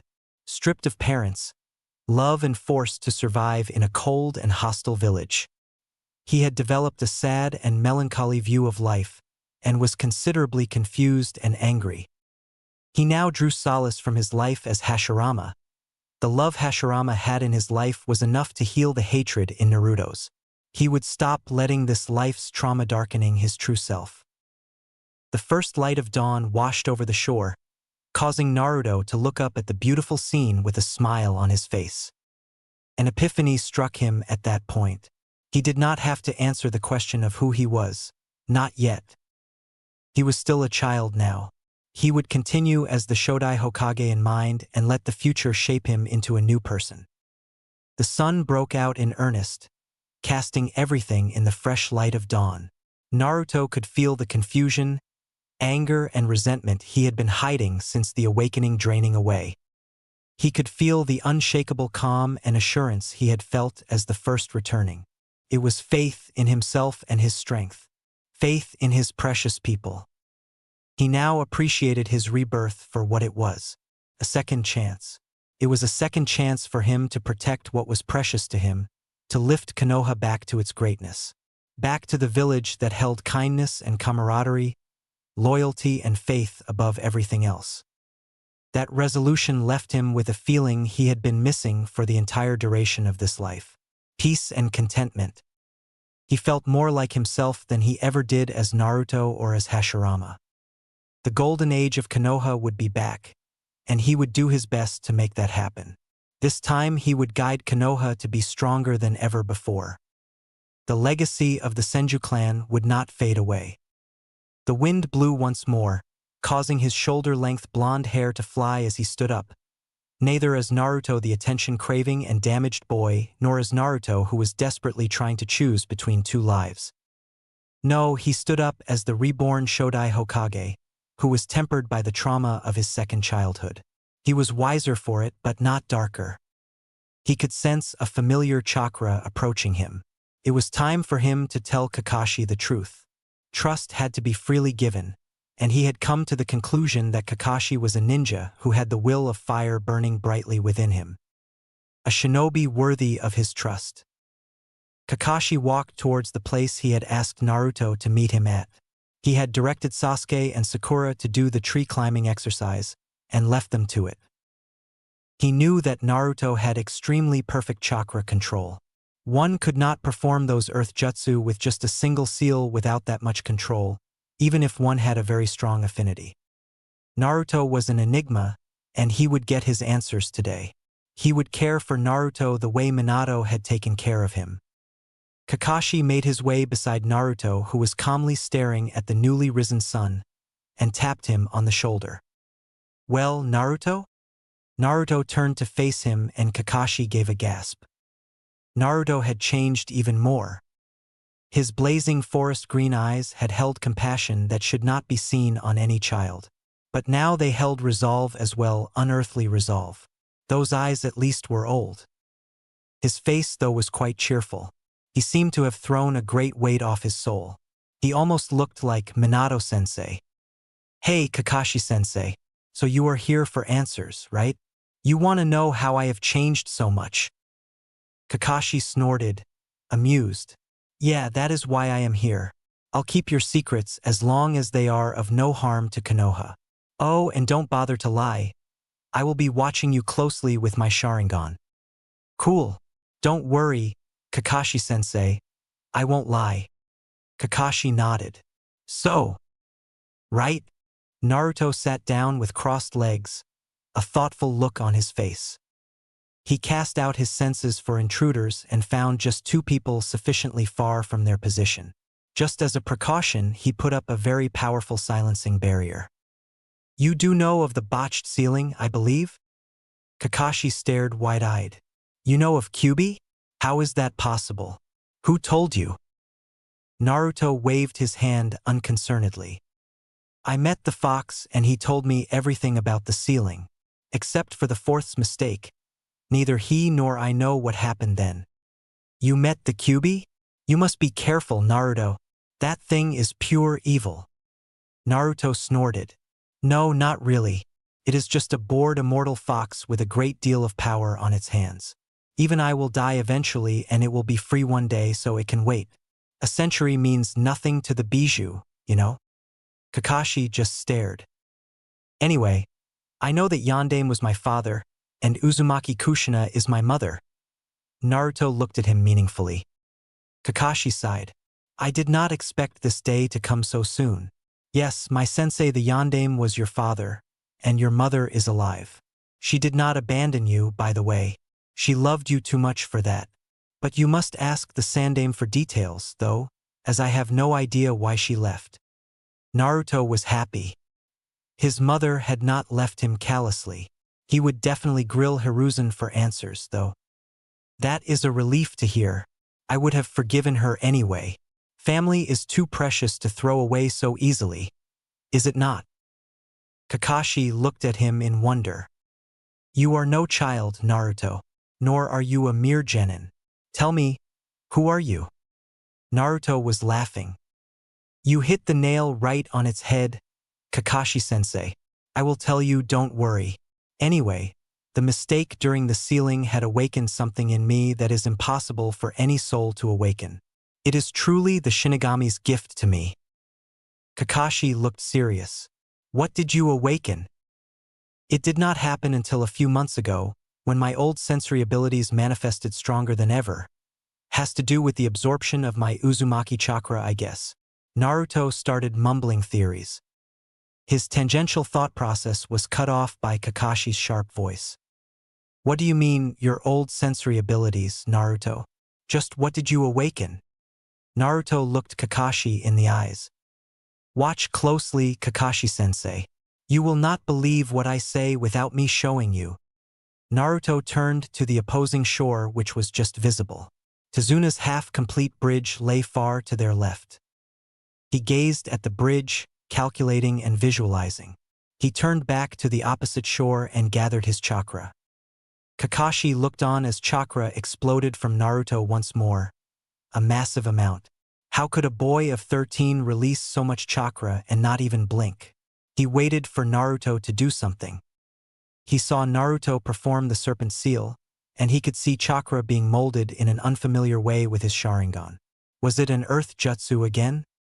Mokuto ni jutsu. Mokusai no kibona hasi. A great rumbling sound was heard, and the waters of the sea were churning as if something was trying to come out. What did come out caused Kakashi to nearly faint. A massive bridge made entirely of wood rose from the sea, identical in every way to Tezuna's. It spanned from Nami to the mainland in a straight line, and it was monstrous in size. It was about half again as large as Tezuna's bridge. Kakashi pinched himself hard, convinced he had lost it. No, the bridge had not disappeared. He flared his chakra to a high and then, Ki, he yelled, sending out a huge blast of chakra. Naruto face-palmed. Convinced he was not under a genjutsu, Kakashi stared at the wooden bridge reverently. Then he turned to Naruto with a look of absolute amazement on his face. "How?" he asked, his voice shaking. "You asked me twice what I had awakened, Kakashi-sensei. The answer is, I awakened memories of my previous life and became that person recently, with a few changes of course." Kakashi had a look of dawning realization on his face, but still observed Naruto with his Sharingan blazing. "I was and am Senju Hashirama, one of Konoha's founders and its Shodai Hokage." Kakashi did faint this time. Momoichi Zabuza had just woken up groggily, and the first thing he saw was Gato's unpleasant face leering at him. "Woken up, have you, demon of the bloody mist?" Haku appeared in front of Gato and released his killer intent, causing Gato to fall down to his knees. He let up a moment later. "Leave. Scum like you don't even deserve to lick the feet of Zabuza-sama." Gato scowled as well. "Make sure you get the job done, or else." Zabuza turned to Gato slowly. "The blonde boy is very strong. He and Kakashi together cannot be defeated by just me and Haku. You will need to reinforce us with more shinobi." "And where am I to get more shinobi? It was hard enough to get hold of you too. Missing nin are tough to find." Zabuza said weakly, "I will send a message to one of my previous acquaintances. He is strong enough to get the job done providing you pay him well, Gato." Haku just looked worried. "But..." Gato ignored her and looked directly at Zabuza. "And who is this ninja you have so much faith in?" Zabuza closed his eyes, preparing once more to rest. "Hashigaki Kisame." Sasuke had just finished with the tree climbing exercise and was quietly eating his breakfast with Sakura. Eating alongside them were Tsunami, Tezuna's daughter, and Inari, her son. The door opened to allow Kakashi and Naruto inside. Sasuke threw a glance in their direction and was startled. Something had evidently changed between sensei and student. Where Kakashi used to look at Naruto with pride and appreciation, he now gave Naruto a look full of respect, awe, and reverence. This did not go unnoticed by Sakura either. "What happened, Kakashi-sensei?" Sakura asked.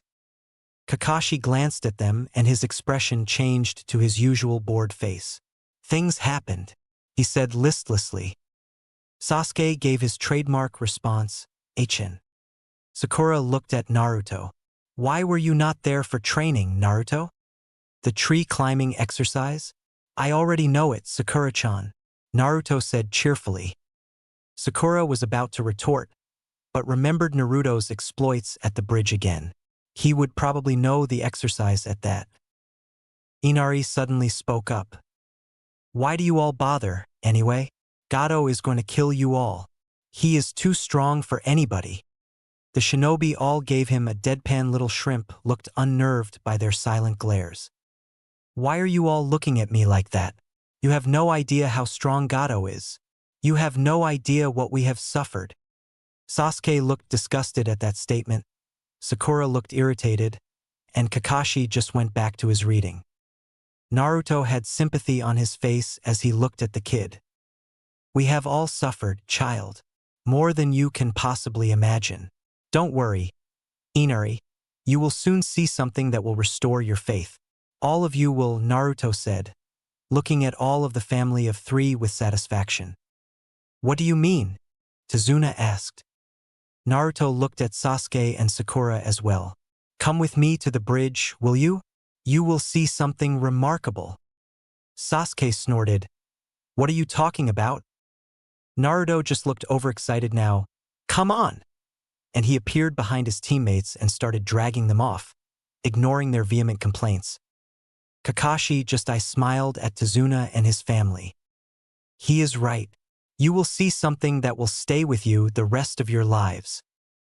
Tazuna shrugged and followed Naruto along with his family.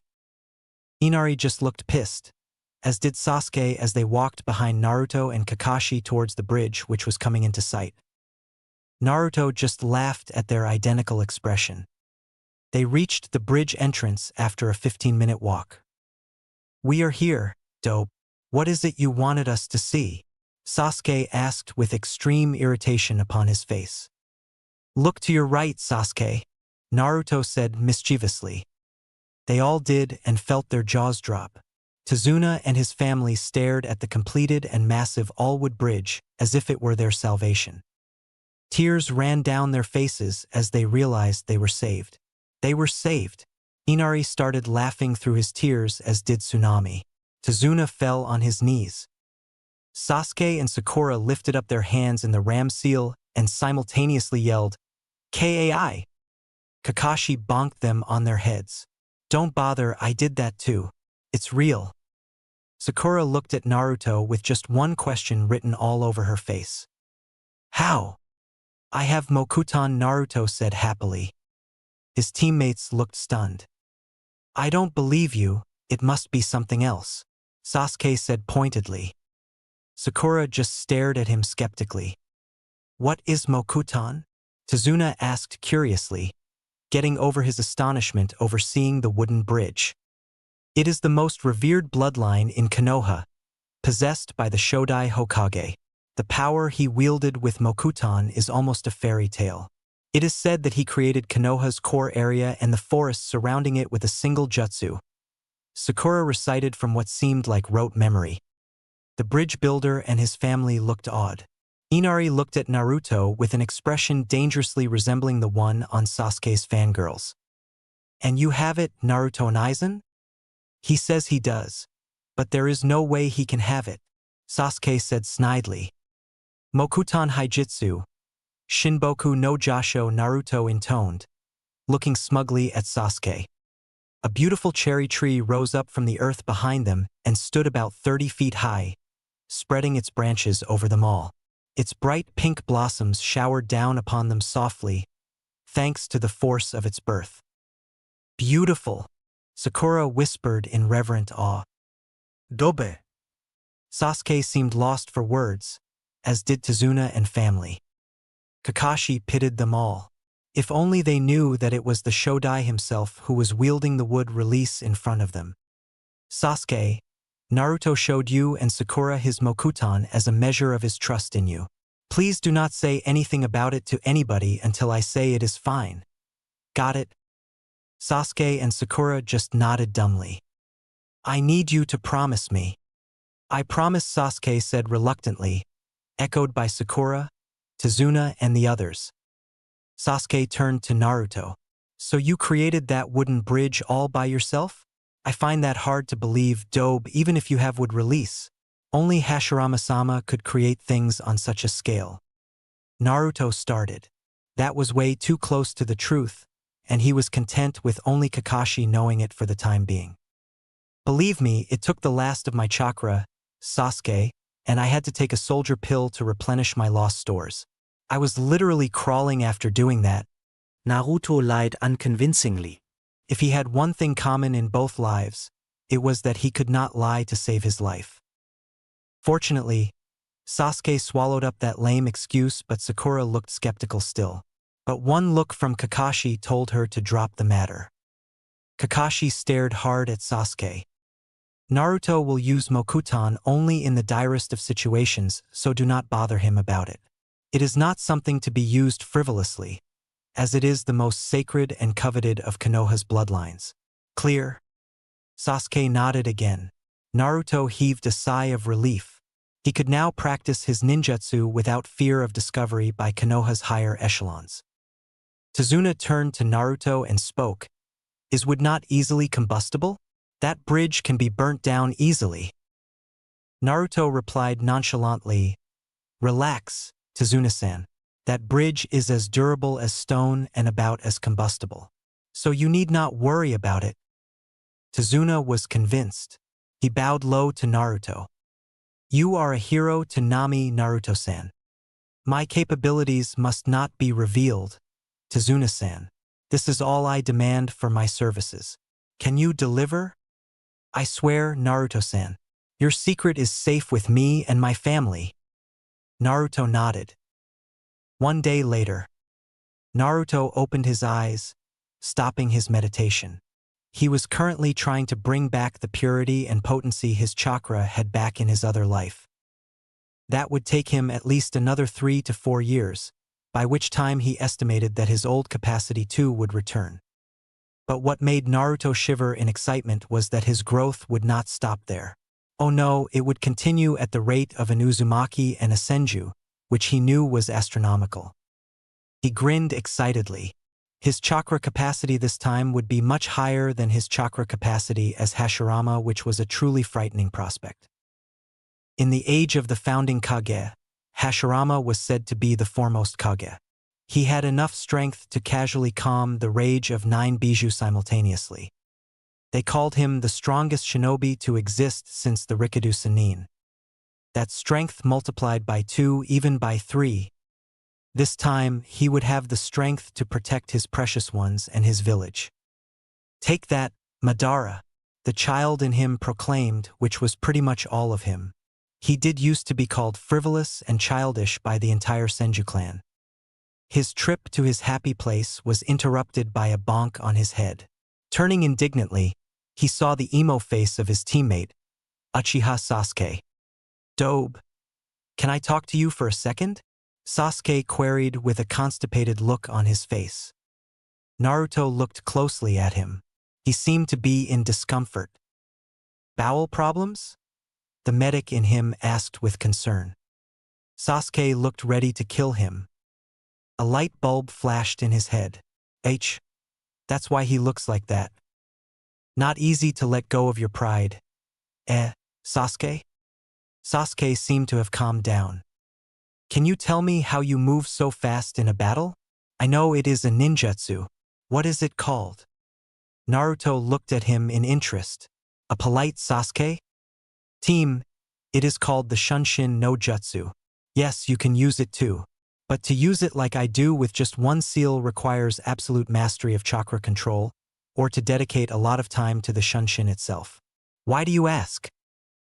Can you teach me, Dobe? In exchange, I will teach you the Grand Fireball. What do you say?" Sasuke asked Naruto with that pained expression still on his face. Naruto stared at Sasuke. The child was able to fight down his own pride, Uchiha pride stoked by the village for years. If he kept up this attitude, he would become strong indeed. One sensing of Sasuke's emotions told Naruto that he was sincere, even if reluctant. He had never bothered with Katan himself, as mastery over Doton and Suiton was enough for him. This was perfect. This was the way to engender long-lasting camaraderie, not by some impromptu test. He made a mistake with that test, really. So he decided. Teaching Sasuke and learning from him would be great training for the team. He would rope Sakura in as well, and teach her how to use that excellent chakra control of hers. "I agree, Sasuke. I will teach you Shunshin in exchange for your fire technique. Let's get Sakura. I have a few ideas for her as well." The two of them trotted off, a tentative new bond forming between them. Naruto was quite happy inside. Sasuke was the first friend he had made in this life.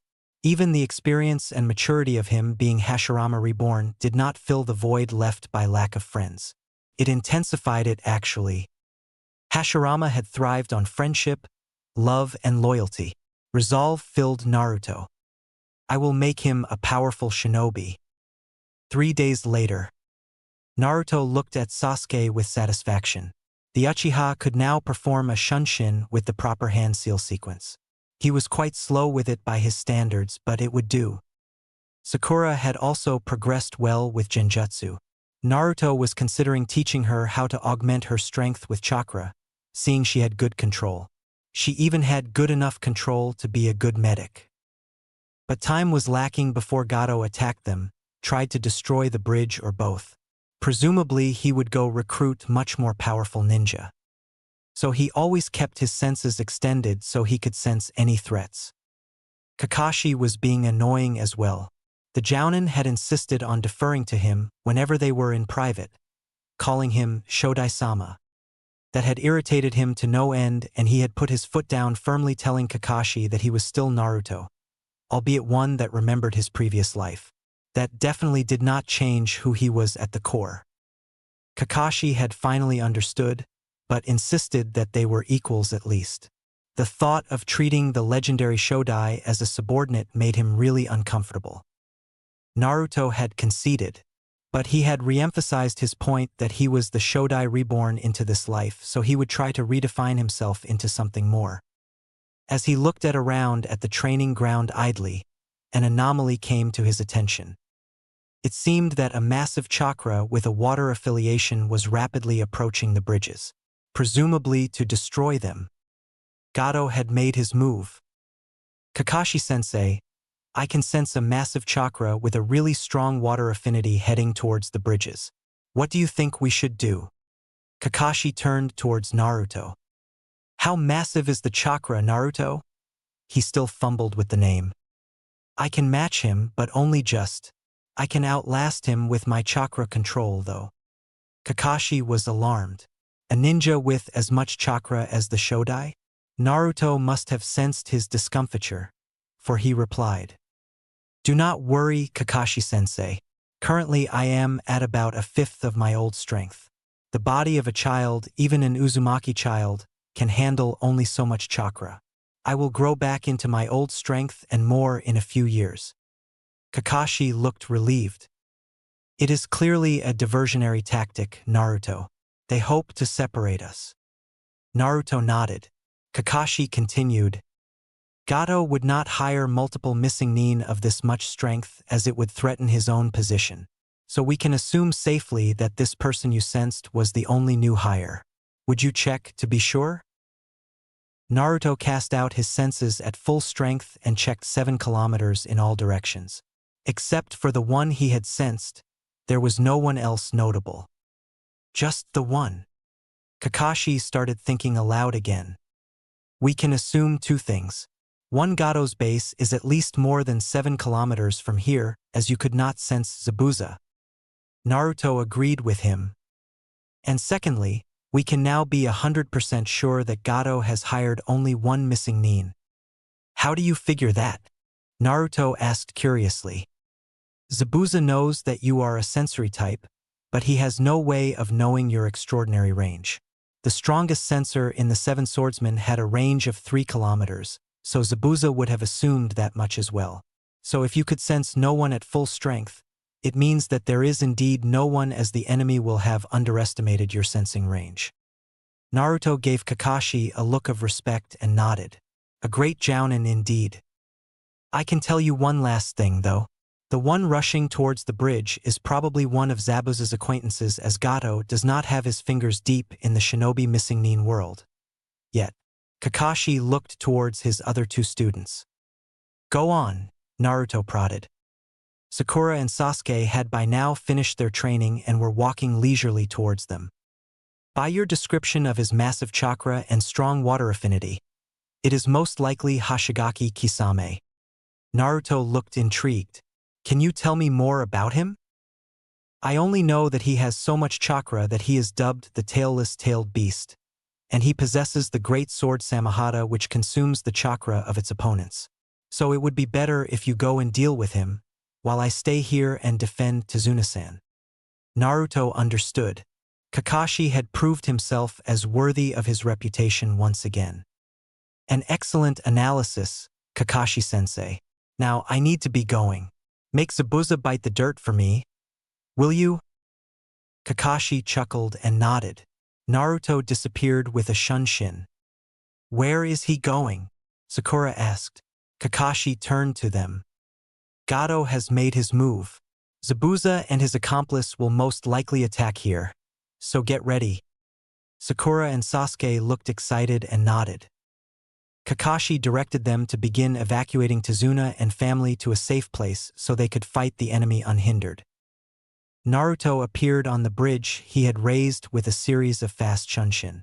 A figure awaited him on the water a good distance from the bridge. He appeared before the ninja with another shunshin. In both his lives, he had never come across an odd specimen like him. Naruto contained his impulse to just start laughing out. He was blue-skinned and looked like a shark taken human form. Oh, and he wore a black cloak with red clouds stitched upon it with a porcupine-like sword slung across his shoulder. He again sensed the abundant chakra oozing from the man and saw that his earlier estimates were right. The chakra of the swordsman felt unrefined and unsubtle but was full of raw power. "You look ridiculous," Naruto voiced his thoughts. This man was obviously a jutsu powerhouse. It would be a close fight. The man scowled. "You are the brat Zabuza told me to be wary of? You don't look like much to me, just a short snotty Konoha genin. Scram, brat. I have a bridge to destroy." Naruto was a little irritated at the jab to his height. He could not use shunshin too much in this fight, as he would need all his chakra at his command at any instant. He released his chakra in an explosion of silver, causing the water to spiral around him agitatedly. His opponent grinned and released his chakra as well to much the same effect. The two steadily continued pumping more chakra into the air. The waves started getting higher and a wind blew hard in response to the agitation of the water. The man unslung his huge sword and held it in one hand. Naruto narrowed his eyes. He was strong. "I am Hoshigaki Kisame, wielder of Samahata. You are strong, brat. What is your name?" Naruto smiled, settling into the opening stance of the nature fist. "I'm Uzumaki Naruto, genin of Konoha." He disappeared with a burst of speed and attacked Kisame with a kick which was blocked nonchalantly with Samahata. This ninja was good. Naruto grinned. This would be a great fight. Flaring his chakra even more, he started fighting Kisame in earnest, the graceful power of the nature fist matched by the masterful kenjutsu of Kisame. Shockwaves emanated from wherever they met, causing water to fly everywhere in violent waves. Naruto was unleashing more and more strength in his blows, and Kisame seemed to be blocking them all with some effort. Naruto flared his chakra even more, his blazing green eyes settling on Kisame's fish-like ones. Kisame had unwrapped the bindings on Samahata and held it towards Naruto. They both disappeared once more and met with a resounding impact, causing water to fly outwards in a huge circular wave. Kisame grinned as the unwrapped Samahata absorbed the monstrous impact of Naruto's strike. Naruto sagged suddenly and looked at Samahata in realization. Samehada likes chakra, brat. "Allow me to feed it with yours." But Samahata suddenly started coughing as it started going limp. Naruto wanted to laugh as he saw the sword acting sick. The stupid thing had taken in a healthy dose of his nature chakra. "Looks like Samahata has a bad case of indigestion, Kisame," Naruto said, laughing. Kisame looked incensed and flew back a good distance and started going through hand seals rapidly. "Suetun, Bakusui Shoha," Kisame yelled. A humongous water wave rose from the sea and hurtled towards Naruto, seeking to crush him. Naruto too gathered chakra and held out his hands in the tiger seal. "Suetun, Suijin Hiki," he responded. A massive water wall rose up to absorb the impact of the wave, rendering Kisame's jutsu useless.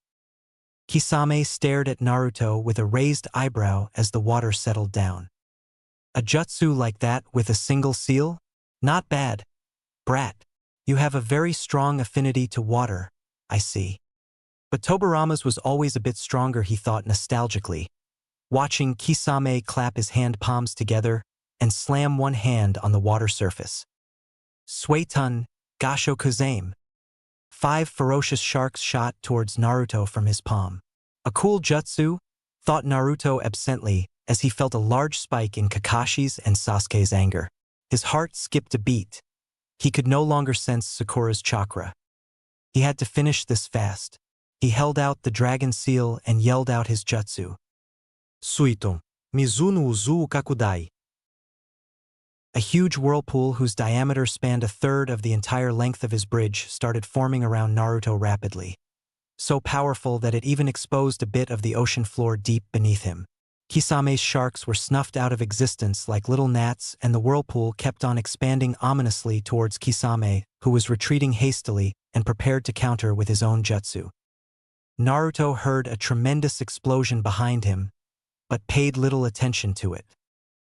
Naruto abruptly released his jutsu, causing the water of the sea to roll around chaotically, generating powerful currents. He used the distraction to catch Kisame in his genjutsu. Kokwanyo no jutsu. Kisame suddenly flailed around blindly, caught in a genjutsu of absolute swirling darkness. He flared his chakra continuously in massive pulses, trying to break out in vain. Naruto held too firm, though, pouring most of his chakra into the Bringer of Darkness technique. He appeared behind the essentially blind Kisame and struck with his forefinger at a vital point on his head with great precision, knocking him out instantly. He suddenly felt unbearable pain in his back, causing him to fall to one knee. He reached behind and pulled out the kunai embedded in his back. Blood flowed down his back. The wound was quite deep. His spine was nicked, and only pain tolerance built over decades allowed him to think clearly. He looked up and saw a young man wearing a black cloak stitched with red clouds in the process of slinging Kisame on his back. He routed pure medical chakra towards his injury and healed himself almost instantly, and stood up. The young man had turned to leave. As if a wound like that could keep him down. Sharingan. The young man had a Sharingan. No deeper sensing told him that he possessed the Manjikyu as well, and that it was used frequently. Uchiha Itachi, Naruto said calmly. This youngster was a real enigma. He could wait a bit to talk, as he could sense that his teammates had ended their fight. A face closely resembling Sasuke's, check. Manjikyu Sharingan most likely obtained from clan slaughter, check. The man turned around abruptly, his eyes widening at the sound of the boy who he thought was seriously injured. I thought I had neutralized you, Naruto-kun, Itachi said, his stoic face expertly hiding his emotions. You seem to be making a habit of killing unwary people, Uchiha Itachi, Naruto said, silver chakra exploding from him again. The Kyuubi healed you, I assume. Let him believe that. A reasonable assumption. You are a real prodigy to have escaped my sensory perception so thoroughly. Good job, Naruto said admiringly. Itachi did not acknowledge that in any way. He studied Naruto carefully with his Sharingan. You are very strong to have defeated Kisame, Naruto-kun. He was not really giving it his all, but I can see that you weren't either. Naruto's expression became cheerful, his silver chakra receding. Yeah, that was a good fight. Tell Kisame that it was fun. Itachi did not respond except to raise his eyebrow and disappear. He surveyed the damage wrought by his fight with Kisame. The trees along the coastline were all destroyed. He could repair that, no problem. He turned around completely and saw something that made his jaw drop and eyes bug out. He had destroyed the bridge he had so dramatically created with his own jutsu. That whirlpool he used against Kisame had churned his bridge to pieces. He would be the laughingstock of Team 7. He really felt like going somewhere private and banging his head repeatedly on a wall. He should have made the wood of the bridge a little more chakra resistant, he thought sadly. But that would have aroused suspicions among shinobi that a Mokuton user walked the lands again. It would completely destroy the rumors Kakashi had planted about his multiple shadow clones building a bridge in 2 days. Deciding to forget this embarrassment, he shined quickly towards Tezuna's house. He had been relieved when he had faintly felt Sakura's life force. He could heal almost any injury except death. A week later, a fully recuperated Team 7 waved one last time to the people of Nami, Tazuna and family at the forefront of the huge group, and began walking back to Konoha contentedly. Tazuna's bridge was complete. Naruto had refused to rebuild his wood bridge, saying that the hope of Nami had to be created by its people alone. Thus they had named the bridge after Team 7, all their names engraved upon its arch. He had briefly told Kakashi how he had defeated Kisame and confronted Itachi, alarming the man greatly. Naruto wanted to make speculations and give details only when they were back in the presence of the Sandaime. Some secrets were too sensitive.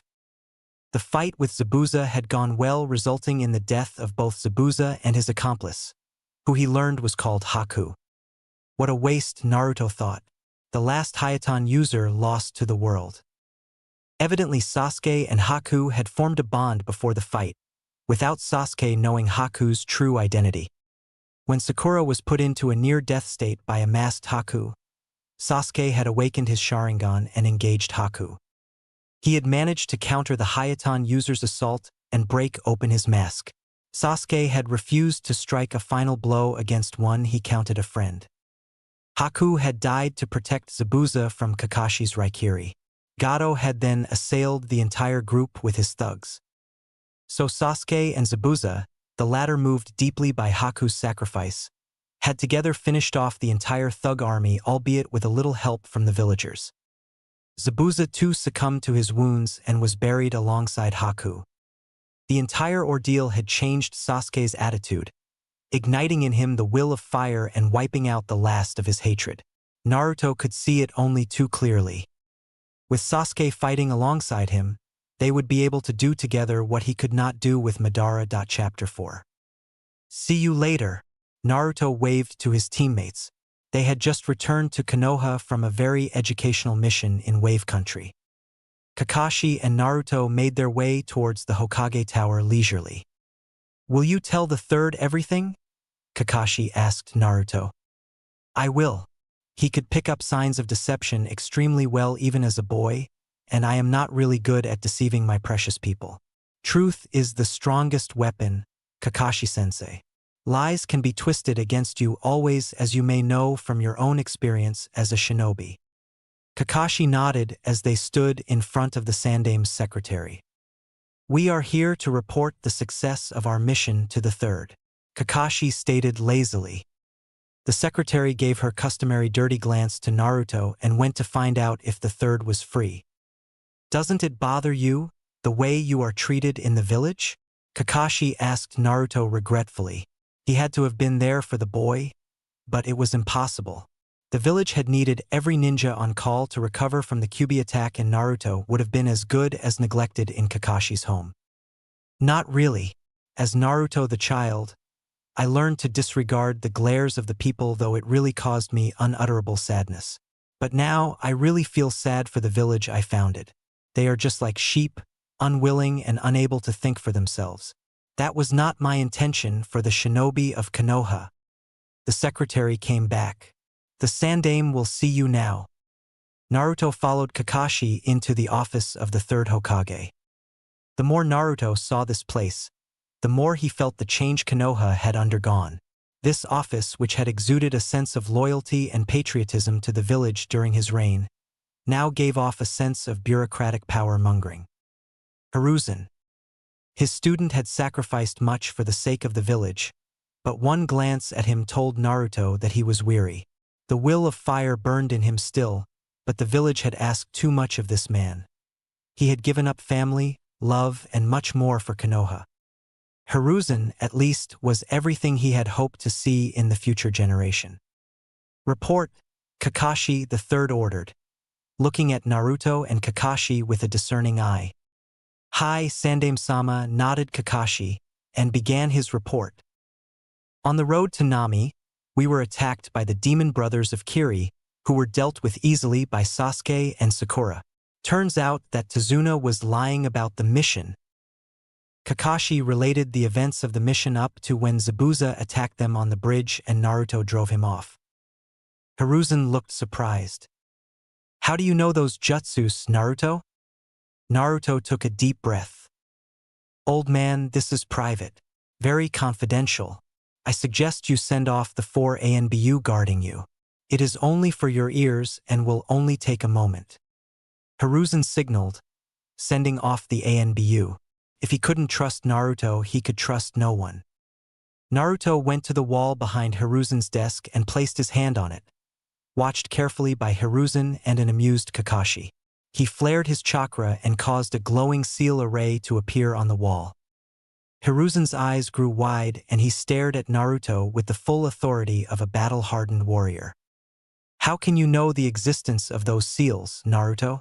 How can you use them? Naruto unleashed the full might of his chakra, causing cracks to appear on the wall and the plastering to peel off. Hiruzen's table was cracking up. It felt as smothering, as if the air itself had thickened. Kakashi found it difficult to breathe as he stared with awe at the Shodai Hokage unleashing his chakra, and to think it was only a fraction of his strength. Hiruzen had his hand upon his heart as he felt a chakra he thought he would never feel again in his life. It was impossible, he convinced himself. It was impossible for Naruto to have nearly the exact same chakra as his beloved departed sensei. But the boy's actions spoke different. He had activated that seal. The seal array on the wall glowed a blinding white and the room lurched violently, causing its 3 occupants to stick their feet to the ground with chakra to stay firm. The light receded and Naruto turned to look at Hiruzen with an expression of compassion and pride on his face. It is safe to talk. Hiruzen stared hard at Naruto, disbelief written clearly upon his face. How is this possible? You should not even know of that seal's existence. No one should except the Hokage. Naruto smiled. I will answer you, Sandaime. When the mistake happened with the sealing of the Kyuubi into my infant body dash. How do you know of the Kyuubi? Hiruzen asked, alarmed. I know about my parents too. As I said to Kakashi, I spoke to the Kyuubi. Please, Sandaime, listen to the rest. Hiruzen nodded, withholding his turbulent emotions at the sudden onslaught of information. Go on, I will withhold my questions for now. The mistake awakened a new aspect for me. I found myself remembering my previous life, old man. That should be impossible, but it happened. I think you can deduce the rest, can't you? Naruto said, looking at the wondrous realization blooming on the Hokage's face. Hashirama-sama? Hiruzen asked with a hushed voice, his eyes shining. Naruto looked at Hiruzen with happiness and nodded. I am him, but I am Naruto as well. I think you can appreciate the merging of my 2 lives better than anyone, as you knew me intimately in both lives. I am proud of you, Hiruzen.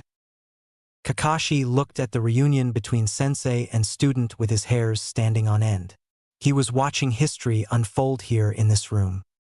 2 of Konoha's greatest figures, who should have met again only in the afterlife, stood facing each other in the most unlikely reunion of all.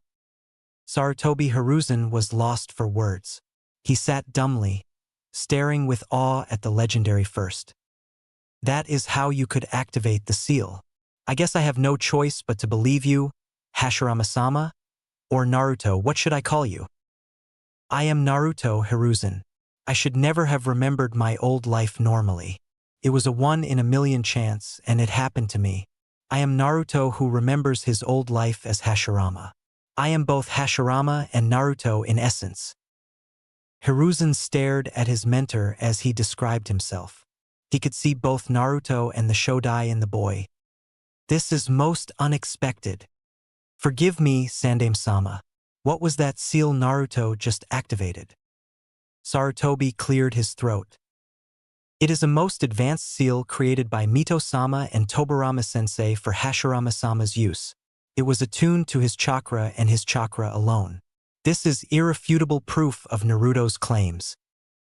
Kakashi looked at Naruto, seeing as the Sandaime was off on a mental tangent. Why is it safe to talk after the seal was activated?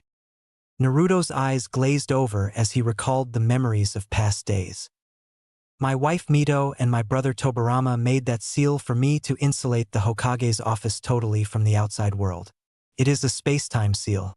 The way Tobarama explained it to me, it transports those occupants of the room I choose into the space between moments. Kakashi looked confused. What does that even mean? Don't ask me, Tobarama and Mito-chan designed that thing.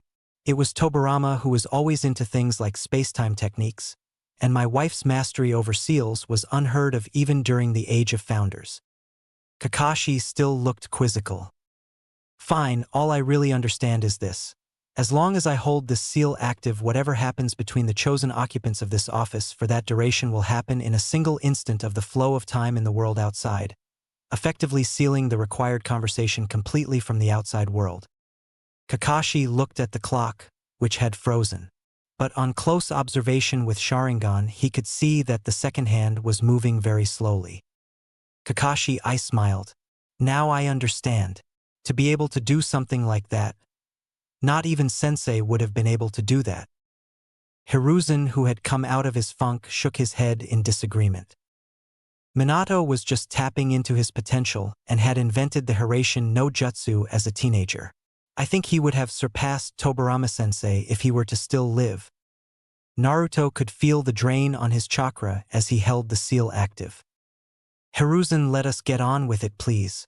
I think I can hold the seal for another quarter-hour maximum. I don't yet have the amount of chakra I possessed as Hashirama, and this seal is very draining. Let me tell you of what happened in Wave from my perspective. Naruto launched into a narrative of how he had drove off Zabuza the first time, and how he had defeated Kisame. He also told the Hokage of how he had confronted Sasuke's brother. You need to tell me what is up with that Itachi kid later, Hiruzen. He is really not the sort to kill needlessly from what I sensed of him. I can smell something wrong with the entire Uchiha affair. Hiruzen sighed sadly. You are right. The Uchiha slaughter was not the work of a maniacal shinobi. I will tell you of it later. Naruto nodded. We will need to speak of my mother as well, but we do not need the seal active for that anyway. It is my right to have that information. Kakashi interjected smoothly. I believe our time is running out. Let me complete my report. Kakashi finally finished relating his part of the mission. This is troubling indeed. I must ask Jiraiya of the connection between Itachi and Kisame and their similar clothing. It implies that they are part of an organization, and any organization that employs such powerful ninja is to be treated with caution. Naruto agreed completely. I have to release the seal soon, Hiruzen. Is there anything else that is to be confined to this room? Anyone? Kakashi and Hiruzen shook their heads. One last thing, Hiruzen. Let me tell you that I am truly proud of you. But do not worry. I will get that hat back from you in no time. Hiruzen looked 10 years younger after the day's happenings. You deserve it more than I do, Hashirama-sama. You have become a great shinobi and Hokage, Hiruzen. You fought for Konoha all this time and sacrificed much for my legacy to continue. You have more experience in this world than me, and I will not disregard that. Don't get any idea of just handing over that hat to me, though. I will earn it rightfully as Naruto. Hiruzen gave a true smile. I should have expected that. I understand, Naruto. You can release the seal. Naruto deactivated the seal with a sigh of relief, and the room lurched again, denoting them slipping back into the true flow of time. To the ANBU outside, it had just been 2 seconds. Naruto now looked at Hiruzen seriously. Tell me of why my mother left, old man. I need to know. Please tell me. Hiruzen looked sad. I will tell you, Naruto. It is a long story, and I need you to listen carefully. You do know of the reputation of the fourth, don't you? Naruto nodded impatiently. Alongside the fourth fought a kunoichi almost as strong as him. It was your mother, Uzumaki Kushina, also known as the Red Death of Konoha. Together the couple were so strong that they ended the Third War almost by themselves. Naruto knew all this, but listened proudly as Hiruzen described his parents. They were strong indeed. Your father's name was feared in IWA beyond anything else. Namikaze Minato single-handedly destroyed an army of IWA shinobi by his Hiraishin no Jutsu, earning him the name of Yellow Flash of Konoha. as all that the enemies of Konoha saw was a glimpse his yellow hair before he killed them in the hundreds. Your mother, however, inspired the same fear in Kumo. When Minato was engaged with the now Reikage of Kumo-e, who was then a Jounin, the army of Kumo which had assaulted Konoha was free to rampage through our thinly spread forces. Kushina then arrived on the battlefield and annihilated the entire army. She too was extremely fast and a master of kenjutsu. Kushina's long red hair flying as she flashed through the battlefield, and she cut down her enemies, earned her the name Red Death. Naruto listened closely as Hiruzen continued. The war was ended after some time, and none of the other villages dared to aggravate Konoha again, fearing our strength. Your mother was pregnant with you after marrying Minato in a ceremony known only to the Council of Konoha and its high-ranking shinobi. You know of the consequences of the Kyuubi affair better than I. Minato was dead, and Kushina was barely alive. Her Uzumaki resilience was not for nothing though, and she made a full recovery in another 2 months, during which time you were placed under the care of Uchiha Mikoto. So Sasuke and he shared a very personal past. Sasuke felt even more like a brother to Naruto after hearing this. The Sandaime continued. The moment she recovered fully, she took you back and began to raise you. But when you were about half a year old, IWA got word of your existence, as did Kumo. To this day, we do not know how the leak happened. Anyway, something terrible began to happen in consequence. There were nearly daily assassination attempts made on you, sometimes causing you terrible wounds. But you always healed yourself. It was the fox's chakra. Thanks for that, Kurama. Naruto thought gratefully. Think nothing of it, Hashirama. You are the best vessel I ever had, you know. Even as an infant, your chakra calmed me and made me think of my days as a young kid. Naruto smiled, motioning for Hiruzen to continue. Your mother always thwarted those attempts. We tried to impose sanctions upon Kumo and IWA, but they always denied their actions. Konoha was weary of war, and they had lost their beloved Yondaime, so morale was at a low. We were still recovering from the Kyuubi attack. Hiruzen looked really sad at this point. However, one day when you were about 1.5 years, an assassin stabbed you right through your gut. The assassin was killed, of course, but it left your mother absolutely distraught. She had lost her husband whom she loved, and she had seen her darling son nearly die. She then reached a conclusion. Naruto looked at the old man, his emotions churning. He could hardly remember these events. It was her and Minato's reputation that brought down such hatred against you. You would never be safe as long as you were associated with her. She had too many enemies, so she came to me with a plan. Though it broke her heart completely, she had to let you fade into anonymity and outside her life. Namikaze Naruto would be killed in an assassination staged by Konoha itself, and Uzumaki Naruto would be quietly enrolled in an orphanage. The plan went perfectly. Naruto was now unsure of what to think, so he asked questions. What happened to my mother then? The third side. She accepted a series of S-class missions outside Konoha to draw attention to her and away from you. I was to call her back only when I felt that you were strong enough to defend yourself. I think she lost a piece of her soul back then.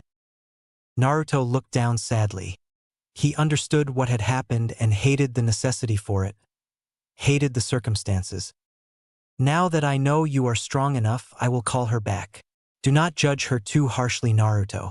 She sacrificed even your love for her to keep you safe, and that is a great sacrifice indeed. Naruto sighed.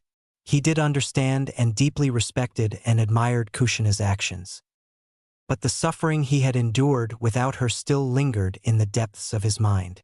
He could not help but slightly resent her. But as the reborn Shodai, he could view the situation objectively. Kushina had indeed chosen the option that was most feasible, and the choice had to be made fast anyway. He could empathize, as he had made many such choices in the First War. He needed to sort his feelings out a little more. When will she be back? Naruto asked Hiruzen. Within a fortnight. You will be reunited with her in a fortnight. Please treat her at least civilly, Naruto. She has suffered deeply. Being reunited with her son will heal at least a part of her. Naruto nodded. You have given me much to think about, old man. I need to go, so saying Naruto walked out with a thoughtful face. Kakashi looked at Sandaime. He will be far greater than even the Shodai Hokage. Won't he, Hiruzen-sama? Hiruzen smiled brightly. He will indeed. 3 days later. Naruto walked leisurely with Sakura and Sasuke. They had just been told by Kakashi that they were nominated for the Chunin exams and could make the choice whether or not to compete. All of them had decided to say yes. They were to come to the academy tomorrow where the first test would be administered. He had thought hard on the issue of his mother and decided that she was a great kunoichi and mother. Anyway, he felt no real need for a parental figure now, so what resentment he would feel at her was lessened. He would wait to meet her and then see. He felt a tug on his consciousness. What, Kurama? Hashirama, I definitely feel the presence of at least one bijou. There might be another as well. I think it has to do with how well they are sealed. The one I sensed for sure is the Ichibi no Shikaku. Be careful. Naruto flared his senses and could clearly feel the presence of Shikaku's Jinchuriki just around the corner. The chakra of the container felt too chaotic to him, so he could conclude only one thing. The container was losing his sanity. He assumed it was due to a weak sealing method. He suddenly felt a spike of the container's bloodlust. They would damage nothing in Konoha on his watch. Thanks for the advice, Kurama. He turned to his teammates. I sense trouble in the next street. Foreign ninja. Do you want to come with me? We might meet some of the competition early. They nodded. The three of them walked purposefully towards the source of the commotion and saw what looked like a clown bullying a kid. A kid that Naruto recognized as Hiruzen's grandson, Konohamaru. He walked towards the clown and called out to him. What do you want? Said the clown in what was meant to be an intimidating tone. Let the kid go, my friend. That is the Sandaime Hokage's grandson you are so busily bullying. It is not considered polite for visiting ninja to assault the relatives of the village's Kage. Is it? Naruto said calmly. The blonde girl turned to the clown. Kankuro, let the kid go.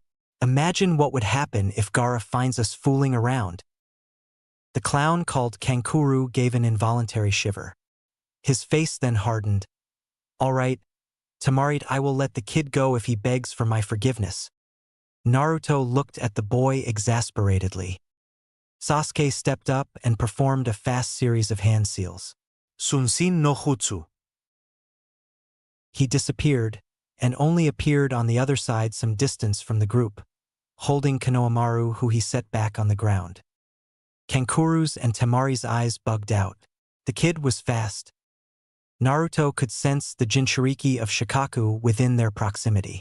Obviously, he was trying to hide, suppressing his chakra as much as possible. That would not work on sensory-type ninja. Come out. Ichibi no Jinchuriki, Naruto said, looking directly at Gaara's hiding spot. Tamari and Kankuro turned pale. The blonde knew Gaara's secret. This put the entire plan at jeopardy. They had to inform Baki-sensei of this development as soon as possible. Naruto could sense the anxiety and tension of the two in front of him. It was not normal. Either these two feared the mistreatment of their teammate, or it was something else. A red-headed kid with bags under his eyes appeared in front of Naruto. He studied the blonde for a bit and turned to his teammates. You have disgraced Tsunagakure by your actions. Kankuro. Now come both of you, we are leaving. But Gaara-Kankuro opened his mouth and stopped when killing intent flooded the entire street. Shut up or I'll kill you. Kankuro shut his mouth after that. What is your name? Asked Sasuke. Who, me? Tamari said bashfully. The dark-haired boy was very attractive, as was the blonde. But there was something about the blonde that transcended them all, something different. Even Gaara felt that. No, the one with the gourd, Sasuke clarified. I am Sabaku no Gaara. I am interested in learning your names as well. He looked at Sasuke and Naruto. Uchiha Sasuke. Uzumaki Naruto. I look forward to fighting you. Mother thirsts for your blood, Uchiha. And yours as well, Uzumaki. She craves yours, said Gaara ominously before leaving with his teammates. Sakura went to Konohamaru to confirm if he was all right, to which the boy nodded. The honored grandson then started ranting about Sasuke's and Naruto's awesomeness. It was obvious to Naruto that the kid was starting to idolize Team 7. Shikaku made his Jinchuriki think he was his mother? What happened to that raccoon? He was always a little on the loose side, but this is too much even for him. Kurama sniggered. Naruto, though, was a strange mix of emotions.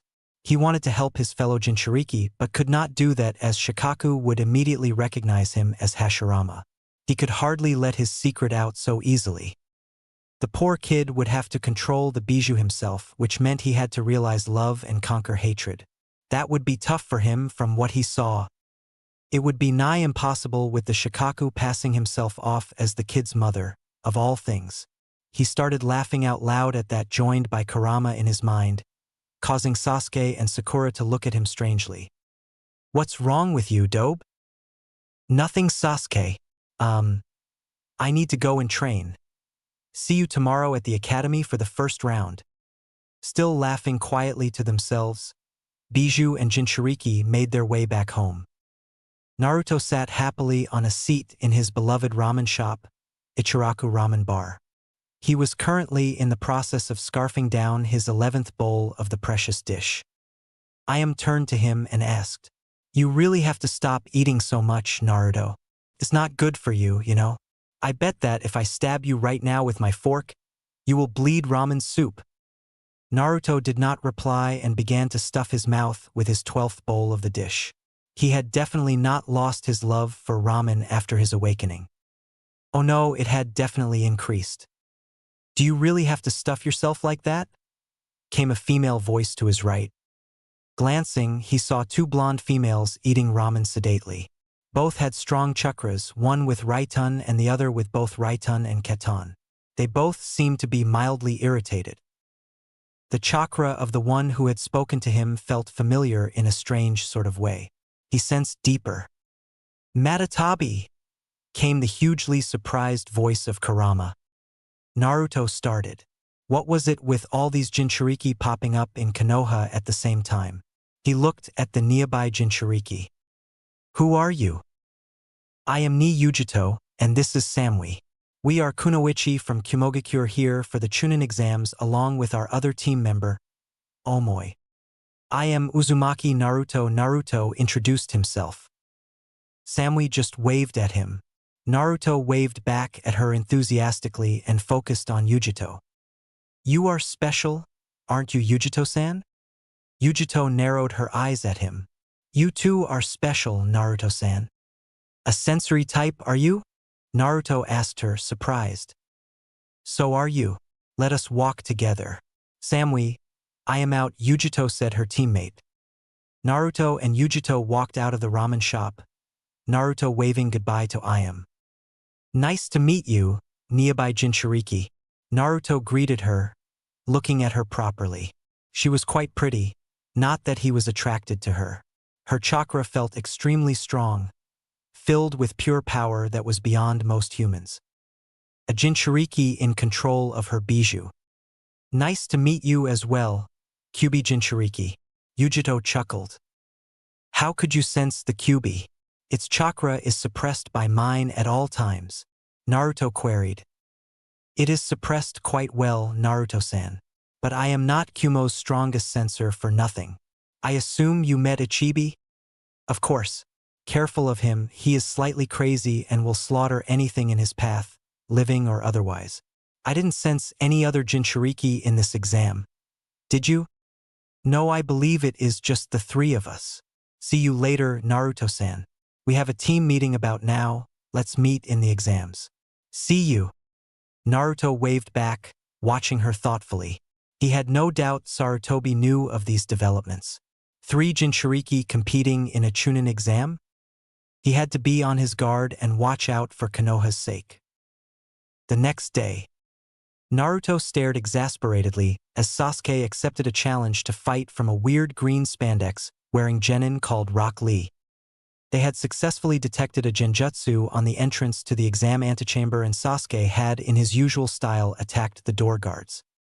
But their fight was interrupted by Rock Lee, who caught them with his superior speed. Naruto sensed little chakra in the kid, so he concluded that his speed was pure taijutsu. The work that must have taken. The kid had his utmost respect for his hard work. He was a genius of hard work indeed. Though Sasuke had lost much of his drive for vengeance in Wave, he still kept most of his pride as an Uchiha elite. So he was currently headed behind Rock Lee to fight him in a more open space. Naruto had a feeling that Sasuke would get a rude awakening. They stood opposite each other in the hall, Naruto and Sakura watching interestedly. Lee extended his palm, bending his fingers. "I will prove to you that hard work is superior to genius, Uchiha Sasuke. I am the strongest genin in Konoha," he said, and proceeded to do just that. He absolutely pummeled Sasuke, kicking him all over the place. Sasuke could see the kicks but could not keep up with his body. Lee suddenly unwrapped his hand's bandage, yelling, "I will show you the meaning of effort with this move, Sasuke-kun," and leapt into the air. "Lee!" came the voice of a tortoise and an older clone of Lee. "You were told not to use that move." Lee, who was back on the ground, stared with a devastated expression, crying anime tears. "I am sorry, Gai-sensei. I only wanted to prove myself. I accept any punishment you give me." "This is your punishment, my student," yelled Gai-sensei and appeared before Lee and gave him a devastating punch. Lee then walked back from his crater and stood opposite Gai. "I am sorry, Gai-sensei," Lee exclaimed. "It is all right, my precious student. You were only trying to show the flames of your youth. I can understand youth better than anyone." And to the horror of Team 7, Lee and Gai flew into each other's arms, causing a sunset to appear with waves washing up to them. "Kai!" yelled Team 7 in unison, but it was in vain. The sunset did not break until the weird duo had disengaged from their hug. Gai just appeared before them again with stunning speed. "You are the youthful students of Kakashi, aren't you?" "How do you know Kakashi-sensei?" Sakura questioned Gai warily. "He is my youthful and eternal rival. Currently the score stands in my favor. Well, youthful students of Kakashi, it is time for the first round. Good luck." So saying, Gai disappeared. Lee left as well but had a word of advice for Sasuke. "I am not really the strongest genin in Konoha, Sasuke-kun. That would be my teammate Hyuga Neji. Be wary of him." Sasuke snorted derisively. However strong this Neji was, he was sure that no genin in Konoha even held a candle to Naruto. "We need to go, Sasuke," came Naruto's voice. Sasuke just nodded and followed him into the waiting chamber. The first thing he could sense was a multitude of rather weak chakras. He looked around carefully and evaluated the potential threats. Gaara, as usual, felt strong, as did Yujito, whom he acknowledged with a wave of his hand. Yujito smiled back. There was another team from a new village he heard was called Sound that had entered a team. They too felt moderately strong. Their emotions felt dark as well. But one person truly caught his attention. An unassuming genin wearing a Konoha headband was quietly rearranging a deck of cards. This person was actively suppressing his chakra, but he could not escape from Naruto's acute sensory capabilities. This genin felt of deception, and he had at least Jounin-level chakra. Naruto leisurely walked towards him. "Hey there, who are you and what are those cards about?" The genin smiled at him, but it felt all wrong to Naruto. "I am Yakushi Kabuto, and I am a genin of Konoha. I have taken these exams 7 times and have gathered information on the competition in these Nin-info cards. Would you like any information on your opposition? Uzumaki Naruto." Naruto smiled pleasantly and shook his head, but Sasuke queried, "I would like information on Gaara of the Sand, Yujito Ni, Rock Lee, and Hyuga Neji. You even know their names? That will make this easy." "Gaara, yes. 10 B ranks and 30 C ranks. Not even a scratch on him, and has strong ninjutsu. Everybody's eyes widened. Ni Yujito, great taijutsu, powerful ninjutsu, a kunoichi to watch out for. Her mission stats are unknown. Naruto looked at Yujito curiously. The nearby Jinchuriki winked at him. Finally, we have Hyuga Niji and Rock Lee both on Team Guy. 33 D rank and 5 C rank missions completed.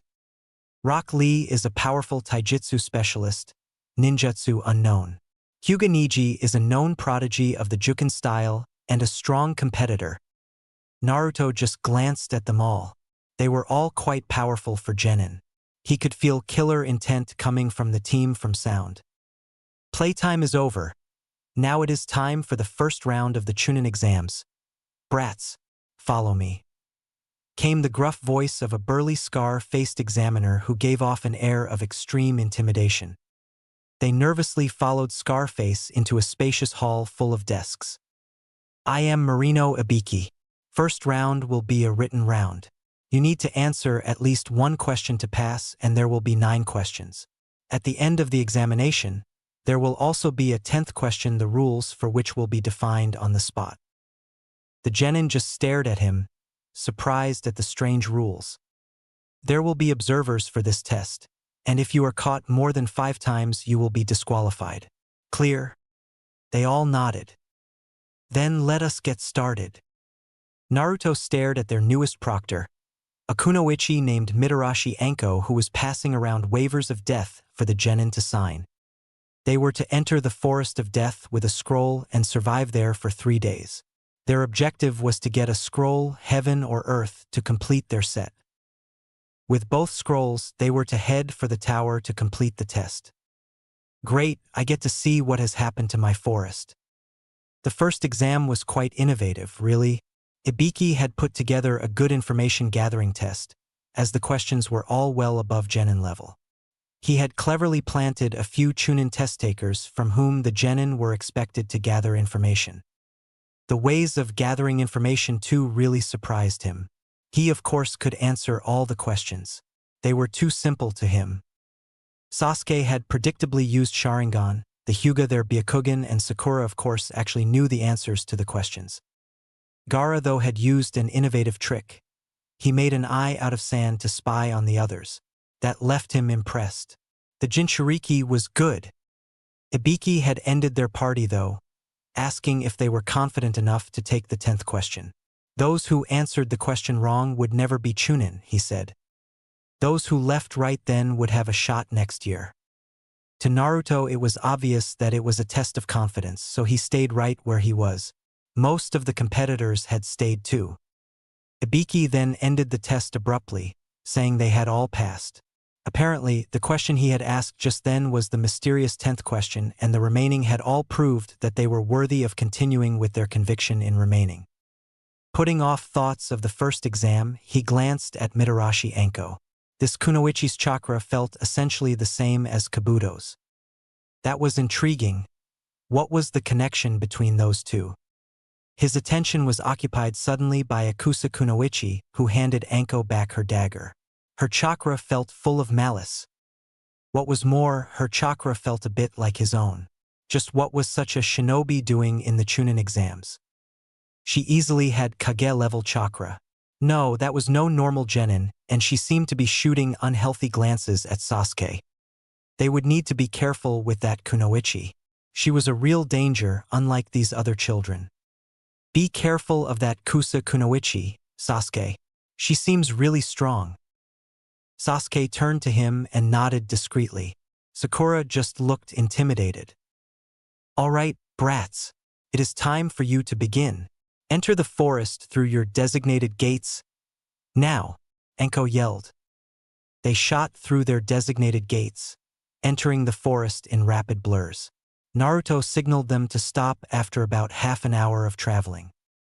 We are deep enough into the forest and we really need a plan. What do you say we do? Sakura spoke. I say we follow the river. We have a heaven scroll, and we may encounter some team eventually as they too would naturally gravitate towards the river. We can take the scroll from them easily by ambush as we have a sensor on our team.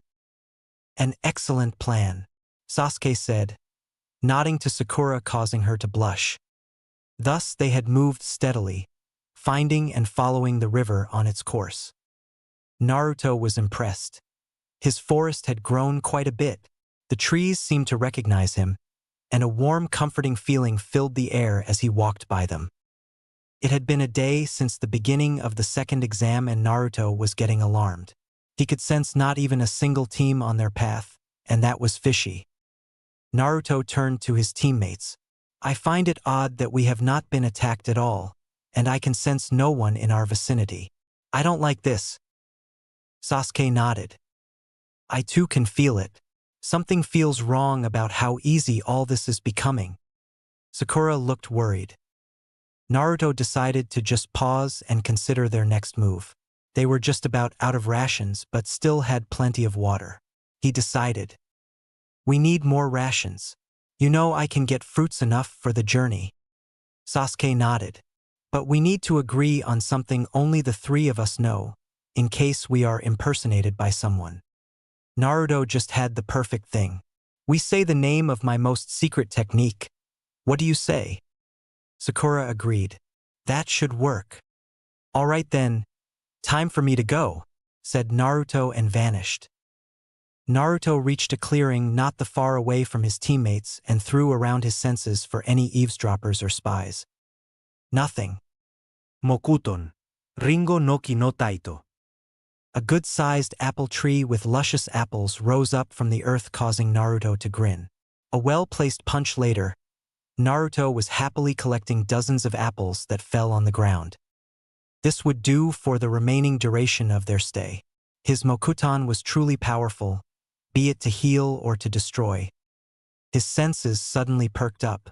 Heading towards him was a good-sized chakra that felt distinctly slimy. It did not feel even remotely human, so it had to be a summons. Naruto put aside his sack and awaited the hostile summons that was about to attack him. Sure enough, he heard something crashing through the trees in front of him. He waited patiently. With a thunderous crash, the summons broke through the trees in front of him and lunged. Naruto avoided easily enough with a well-timed Shunshin no Jutsu. He examined the huge snake in front of him. There were only 2 recorded snake summoners. One was Mitarashi Anko, the crazy proctor, and the second. Oh no. The snake Sannin Orochimaru was here. The only reason he would bother to send a snake against him was to separate him from Sasuke and Sakura. Damn, he knew there was something about that Kusa ninja. Sure enough, he felt Sasuke's absolute fear and Sakura's numbness. He must be attacking them even now. He had to get there and stop the Sannin as soon as possible, but first. Doton, Yomi Numa. A deep swamp formed beneath the snake and swallowed it up easily. He dimly heard Sasuke scream. His anger skyrocketed, and he began radiating his chakra as he ran to Sasuke's aid with a series of Shunshin. What he saw disgusted him. Sakura was paralyzed with fear and Orochimaru was retracting his elongated neck from Sasuke's where he had bitten him. Naruto calmed himself and appeared behind Sasuke. Placing the first 2 fingers of his right hand, he felt for Sasuke's chakra. It was corrupted.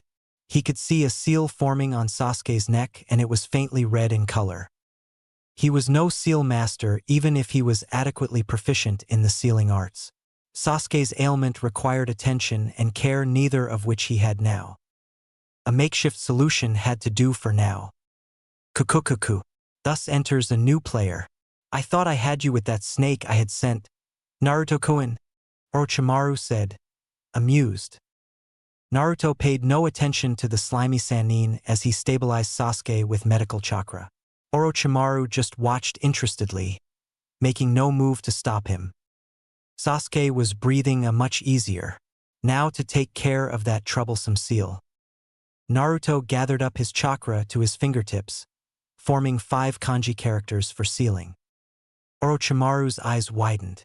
No, that would waste all his effort. He gathered his chakra and appeared before Naruto, intending to stop him. But before he could do anything, the sealing was done. Fuinjutsu. Fuja Hoin. Orochimaru's seal was surrounded by an outpouring of other characters. That would contain the snake's corruption for the time being. Orochimaru kicked out too late at Naruto, but Naruto stopped his leg nonchalantly with one hand. He faced the enraged Sannin and tossed him so hard into the tree beside him that it shook. Hello, Orochimaru. Chapter 5. Hello, Orochimaru. Naruto greeted the Sannin flatly. Orochimaru shook himself out of his daze, seeming stunned at being cast aside so easily by a genin. He looked at Naruto with rage contorting his face. He walked slowly towards Naruto, trying to assess him. You are no genin, Uzumaki Naruto. To know the Fujihoin, to defeat my summons so easily and not to mention stopping my kick so casually. You have much power. Why not join me? Naruto's forest green eyes met Orochimaru's snake-like ones. Thank you for the offer, Orochimaru. But no, I am content here. You, however, attacked my comrade and nearly killed him. So, Naruto appeared in front of Orochimaru and kicked him with tremendous force, sending the Sannin hurtling back into the forest for about a mile, crashing through the trees and foliage. Sakura stared at Naruto disbelievingly, finally out of her mental paralysis. Defeating Zabuza easily was nothing, but matching a Sannin just as easily. Naruto started to leak Mokuton Chakra, a faint silver shroud around his body. He turned to Sakura. Sakura, take Sasuke and get up onto the highest tree here. This fight will be harmful to you if you stay at ground level. Sasuke will wake up any moment now. Sakura couldn't move. This was getting too much for her. I can sense Orochimaru returning, Sakura. Move now. Shaken out of her daze, Sakura went on to follow Naruto's instructions and took Sasuke to the highest tree in the vicinity. It was far enough from Naruto that she would be safe from collateral damage, but still near enough to keep him in view. Naruto waited patiently for Orochimaru to show himself. So strong, Orochimaru said, appearing in front of Naruto. The Kusa Kunoichi's face was peeling to reveal his true one. He ripped it off entirely and stood before Naruto as the snake Sannin. Tell me, Naruto-kun, how is it you have the Shodai Hokage's chakra? Its potency puts even my chakra to shame. Naruto looked at Orochimaru in amusement. It was too much to hope that my kick put you down, wasn't it? You were Hiruzen's prized student after all. Naruto pondered, sampling Orochimaru's chakra deeply. You defiled the grave of the Shodai, didn't you, Orochimaru, you filthy traitor? You took his cells unto yourself thinking to match his strength. Pieces of the forest floor were rising around Orochimaru in the wake of his anger. The snake Sannin hid his rage well, but Naruto could taste it in the chakra he emanated. You forgot something, Orochimaru. The first true strength was the will of fire. His power was only a tool and not who he was. You wouldn't understand, would you, you slimy traitor? Naruto was letting his cynical side show now, seeing that his words were getting to Orochimaru. A loathsome scowl marred Orochimaru's face. I will obliterate you, Uzumaki Naruto. You have thwarted me for the last time. Naruto smirked, seeing the sheer strength of Orochimaru. Hiruzen at least taught the shinobi arts well to his students. Come invited Naruto, beckoning Orochimaru. Sakura stared as Naruto goaded Orochimaru. She was so absorbed in the fight unfolding beneath her refuge that she failed to notice Sasuke stirring. Was Naruto so confident in his own strength? Irritating Orochimaru was a sure way to achieve a painful death. He was described as a man with immense power and a huge arsenal of jutsu, who challenged the Yondaime for the post of Hokage. A veteran of the Third War and trained personally by the Sandaime, Orochimaru was feared by all but the Kage and the other S-class shinobi. That was the man Naruto was challenging so casually. Yet looking at his almost excited face, Sakura believed that he could hold his own. That thought sent shivers up her spine. Oh! Came Sasuke's groan. He sat up groggily staring blankly at Sakura. Orochimaru. He stood up immediately, looking around for the Sannin. Sasuke-kun. exclaimed Sakura, glad that he was awake. Where's Naruto? Questioned Sasuke urgently. However strong Naruto was, he would never be able to stand up to Orochimaru. Sakura got an odd look on her face and pointed at a spot below them. Sasuke walked to the edge of the massive branch. What he saw would redefine his conception of Naruto forever. The boy he had so callously written of Dobe stood opposite Orochimaru calmly, silver chakra leaking off him faintly, on the verge of combat. The ground around the two of them was cracking up under the pressure of the chakra being released, and that awed him. He was no censor, and he could still feel the enormity of their power as high up as he was. If he got close, he imagined he would faint from the overload. He felt no jealousy towards Naruto. Instead, he just felt awe, pride, and overpowering concern for the safety of his teammate. Together he and Sakura watched closely as Naruto and Orochimaru finished gathering their chakras. Come. Orochimaru shot towards Naruto with blinding speed, going directly at his vital points. Naruto blocked calmly, and countered with his own strike, which was also blocked. The two opponents glanced at each other and acted simultaneously, beginning their battle in earnest. The lethal snake taijutsu of Orochimaru was matched strike for strike by the nature fist of the Shodai Hokage. Everywhere they met, gusts of wind blew off and the ground exploded. Naruto was drawing strength from the abundant nature chakra pervading the forest and kept on increasing the power of his strikes. His blows were getting heavier and heavier. Orochimaru could hardly believe he was fighting a genin. The strength of his blows was unbelievable. Naruto was enjoying himself thoroughly. The Sannin was truly a snake through and through. He spoke like one, acted like one, and certainly was as lethal as one. Naruto dodged one of Orochimaru's kicks and it impacted the tree behind him, barreling through its trunk and cutting into half. Naruto grinned. Orochimaru was very strong, strong enough that he would challenge him considerably at his current chakra capacity. Of course, if the Sannin had fought Senju Hashirama at full strength, he would be crushed in an instant. He appeared in front of Orochimaru and aimed a kick saturated with his chakra at his head. Orochimaru blocked it, but was blown back through another mile of trees at the sheer strength of the blow. The Sannin looked livid when he confronted Naruto again, looking worse for the wear. Seneyasu. Massive snakes shot out from Orochimaru's hands and flew directly at Naruto's throat. Naruto held out his hands in the serpent seal. Doton. Chikyu no Ogama. Two massive scythes of earth rose on either side of the approaching serpents and fell, skewering them into halves. Orochimaru was already going through a sequence of hand seals. Naruto could feel a massive amount of Futon chakra gathering. Futon de Tapa. A massive blast of air ripped towards Naruto, destroying trees and ground alike. Doton. Shinju Sansu no Jutsu. Naruto went underground and appeared behind Orochimaru with a shower of earth. The Sannin reacted instantly, forming seals rapidly.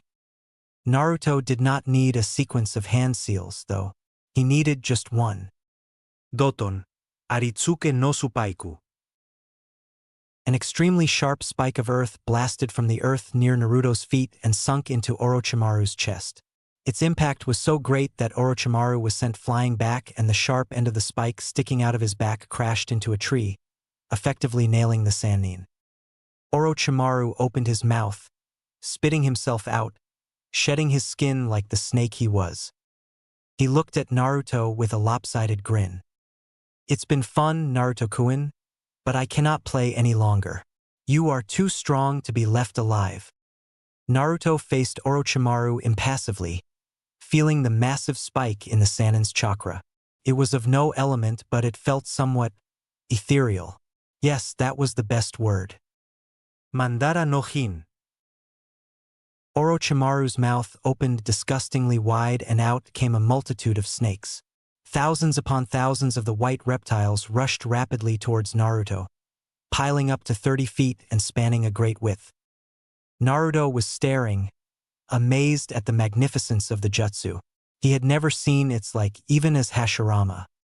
Out of the mouth of every one of the tens of thousands of snakes rushing towards him came out a sword he recognized well.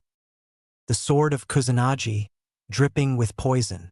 This was a very powerful technique, and he could not counter it with Doton or Suiton. The thousands of Kusanagi would just rip through. He could not reveal Mokuton yet, though he could easily stop the snakes with that, Kusanagi or not. Which left? The air around Naruto turned blinding silver for half a mile in all directions, chakra pouring out of every one of his tenketsu in a torrent.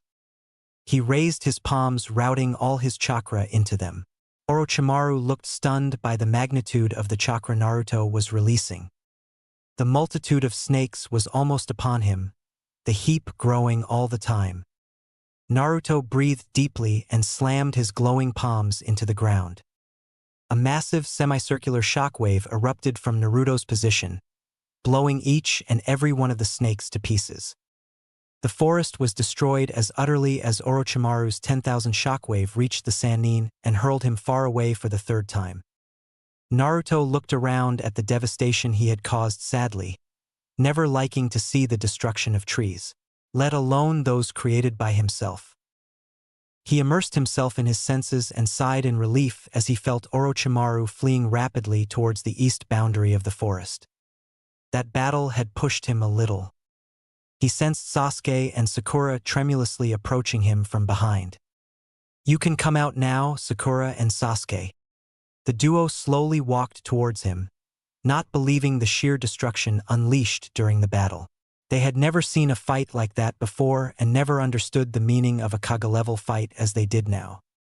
"You are so powerful, Naruto. You actually drove Orochimaru back," Sakura said in absolute wonderment. "Good fight," Dobe Sasuke said, unable to think up any more praise for his rival. How stupid, he thought to himself. Naruto was too far ahead of him to be considered his rival. "Gahaha!" Naruto laughed happily. "Thanks, team. Did you actually compliment me?" I think I did. Don't get too used to it though," Sasuke said, smirking. Naruto was his rival, alright, no matter how powerful he got. Sakura just smiled at her teammates. "I have one last thing to do," Naruto said, sensing all around them for around 5 miles. No one. He assumed all teams were driven away by the scale of his and Orochimaru's fight. All teams had something resembling a sensor on their team, after all. They would have certainly given wide berth to a Kage-level fight. That suited him just fine. He looked at the devastation caused by his final attack and the absence of trees, and gathered his chakra. Mokuto ni Jutsu, Mori no Taito. The massive semicircular area of the forest that was divested of trees for at least a mile rumbled. Small saplings rose up everywhere in the huge barren area slowly, and with a great rush shot up to become massive trees that repopulate the empty area. Sasuke and Sakura looked open-mouthed at their teammate who had just created about a square mile of forest. Naruto just kept stunning them regularly. Naruto looked at them amusedly. "We need to leave the area now. I can sense multiple chakras approaching us and Sasuke still needs my healing." They nodded and shot off as one.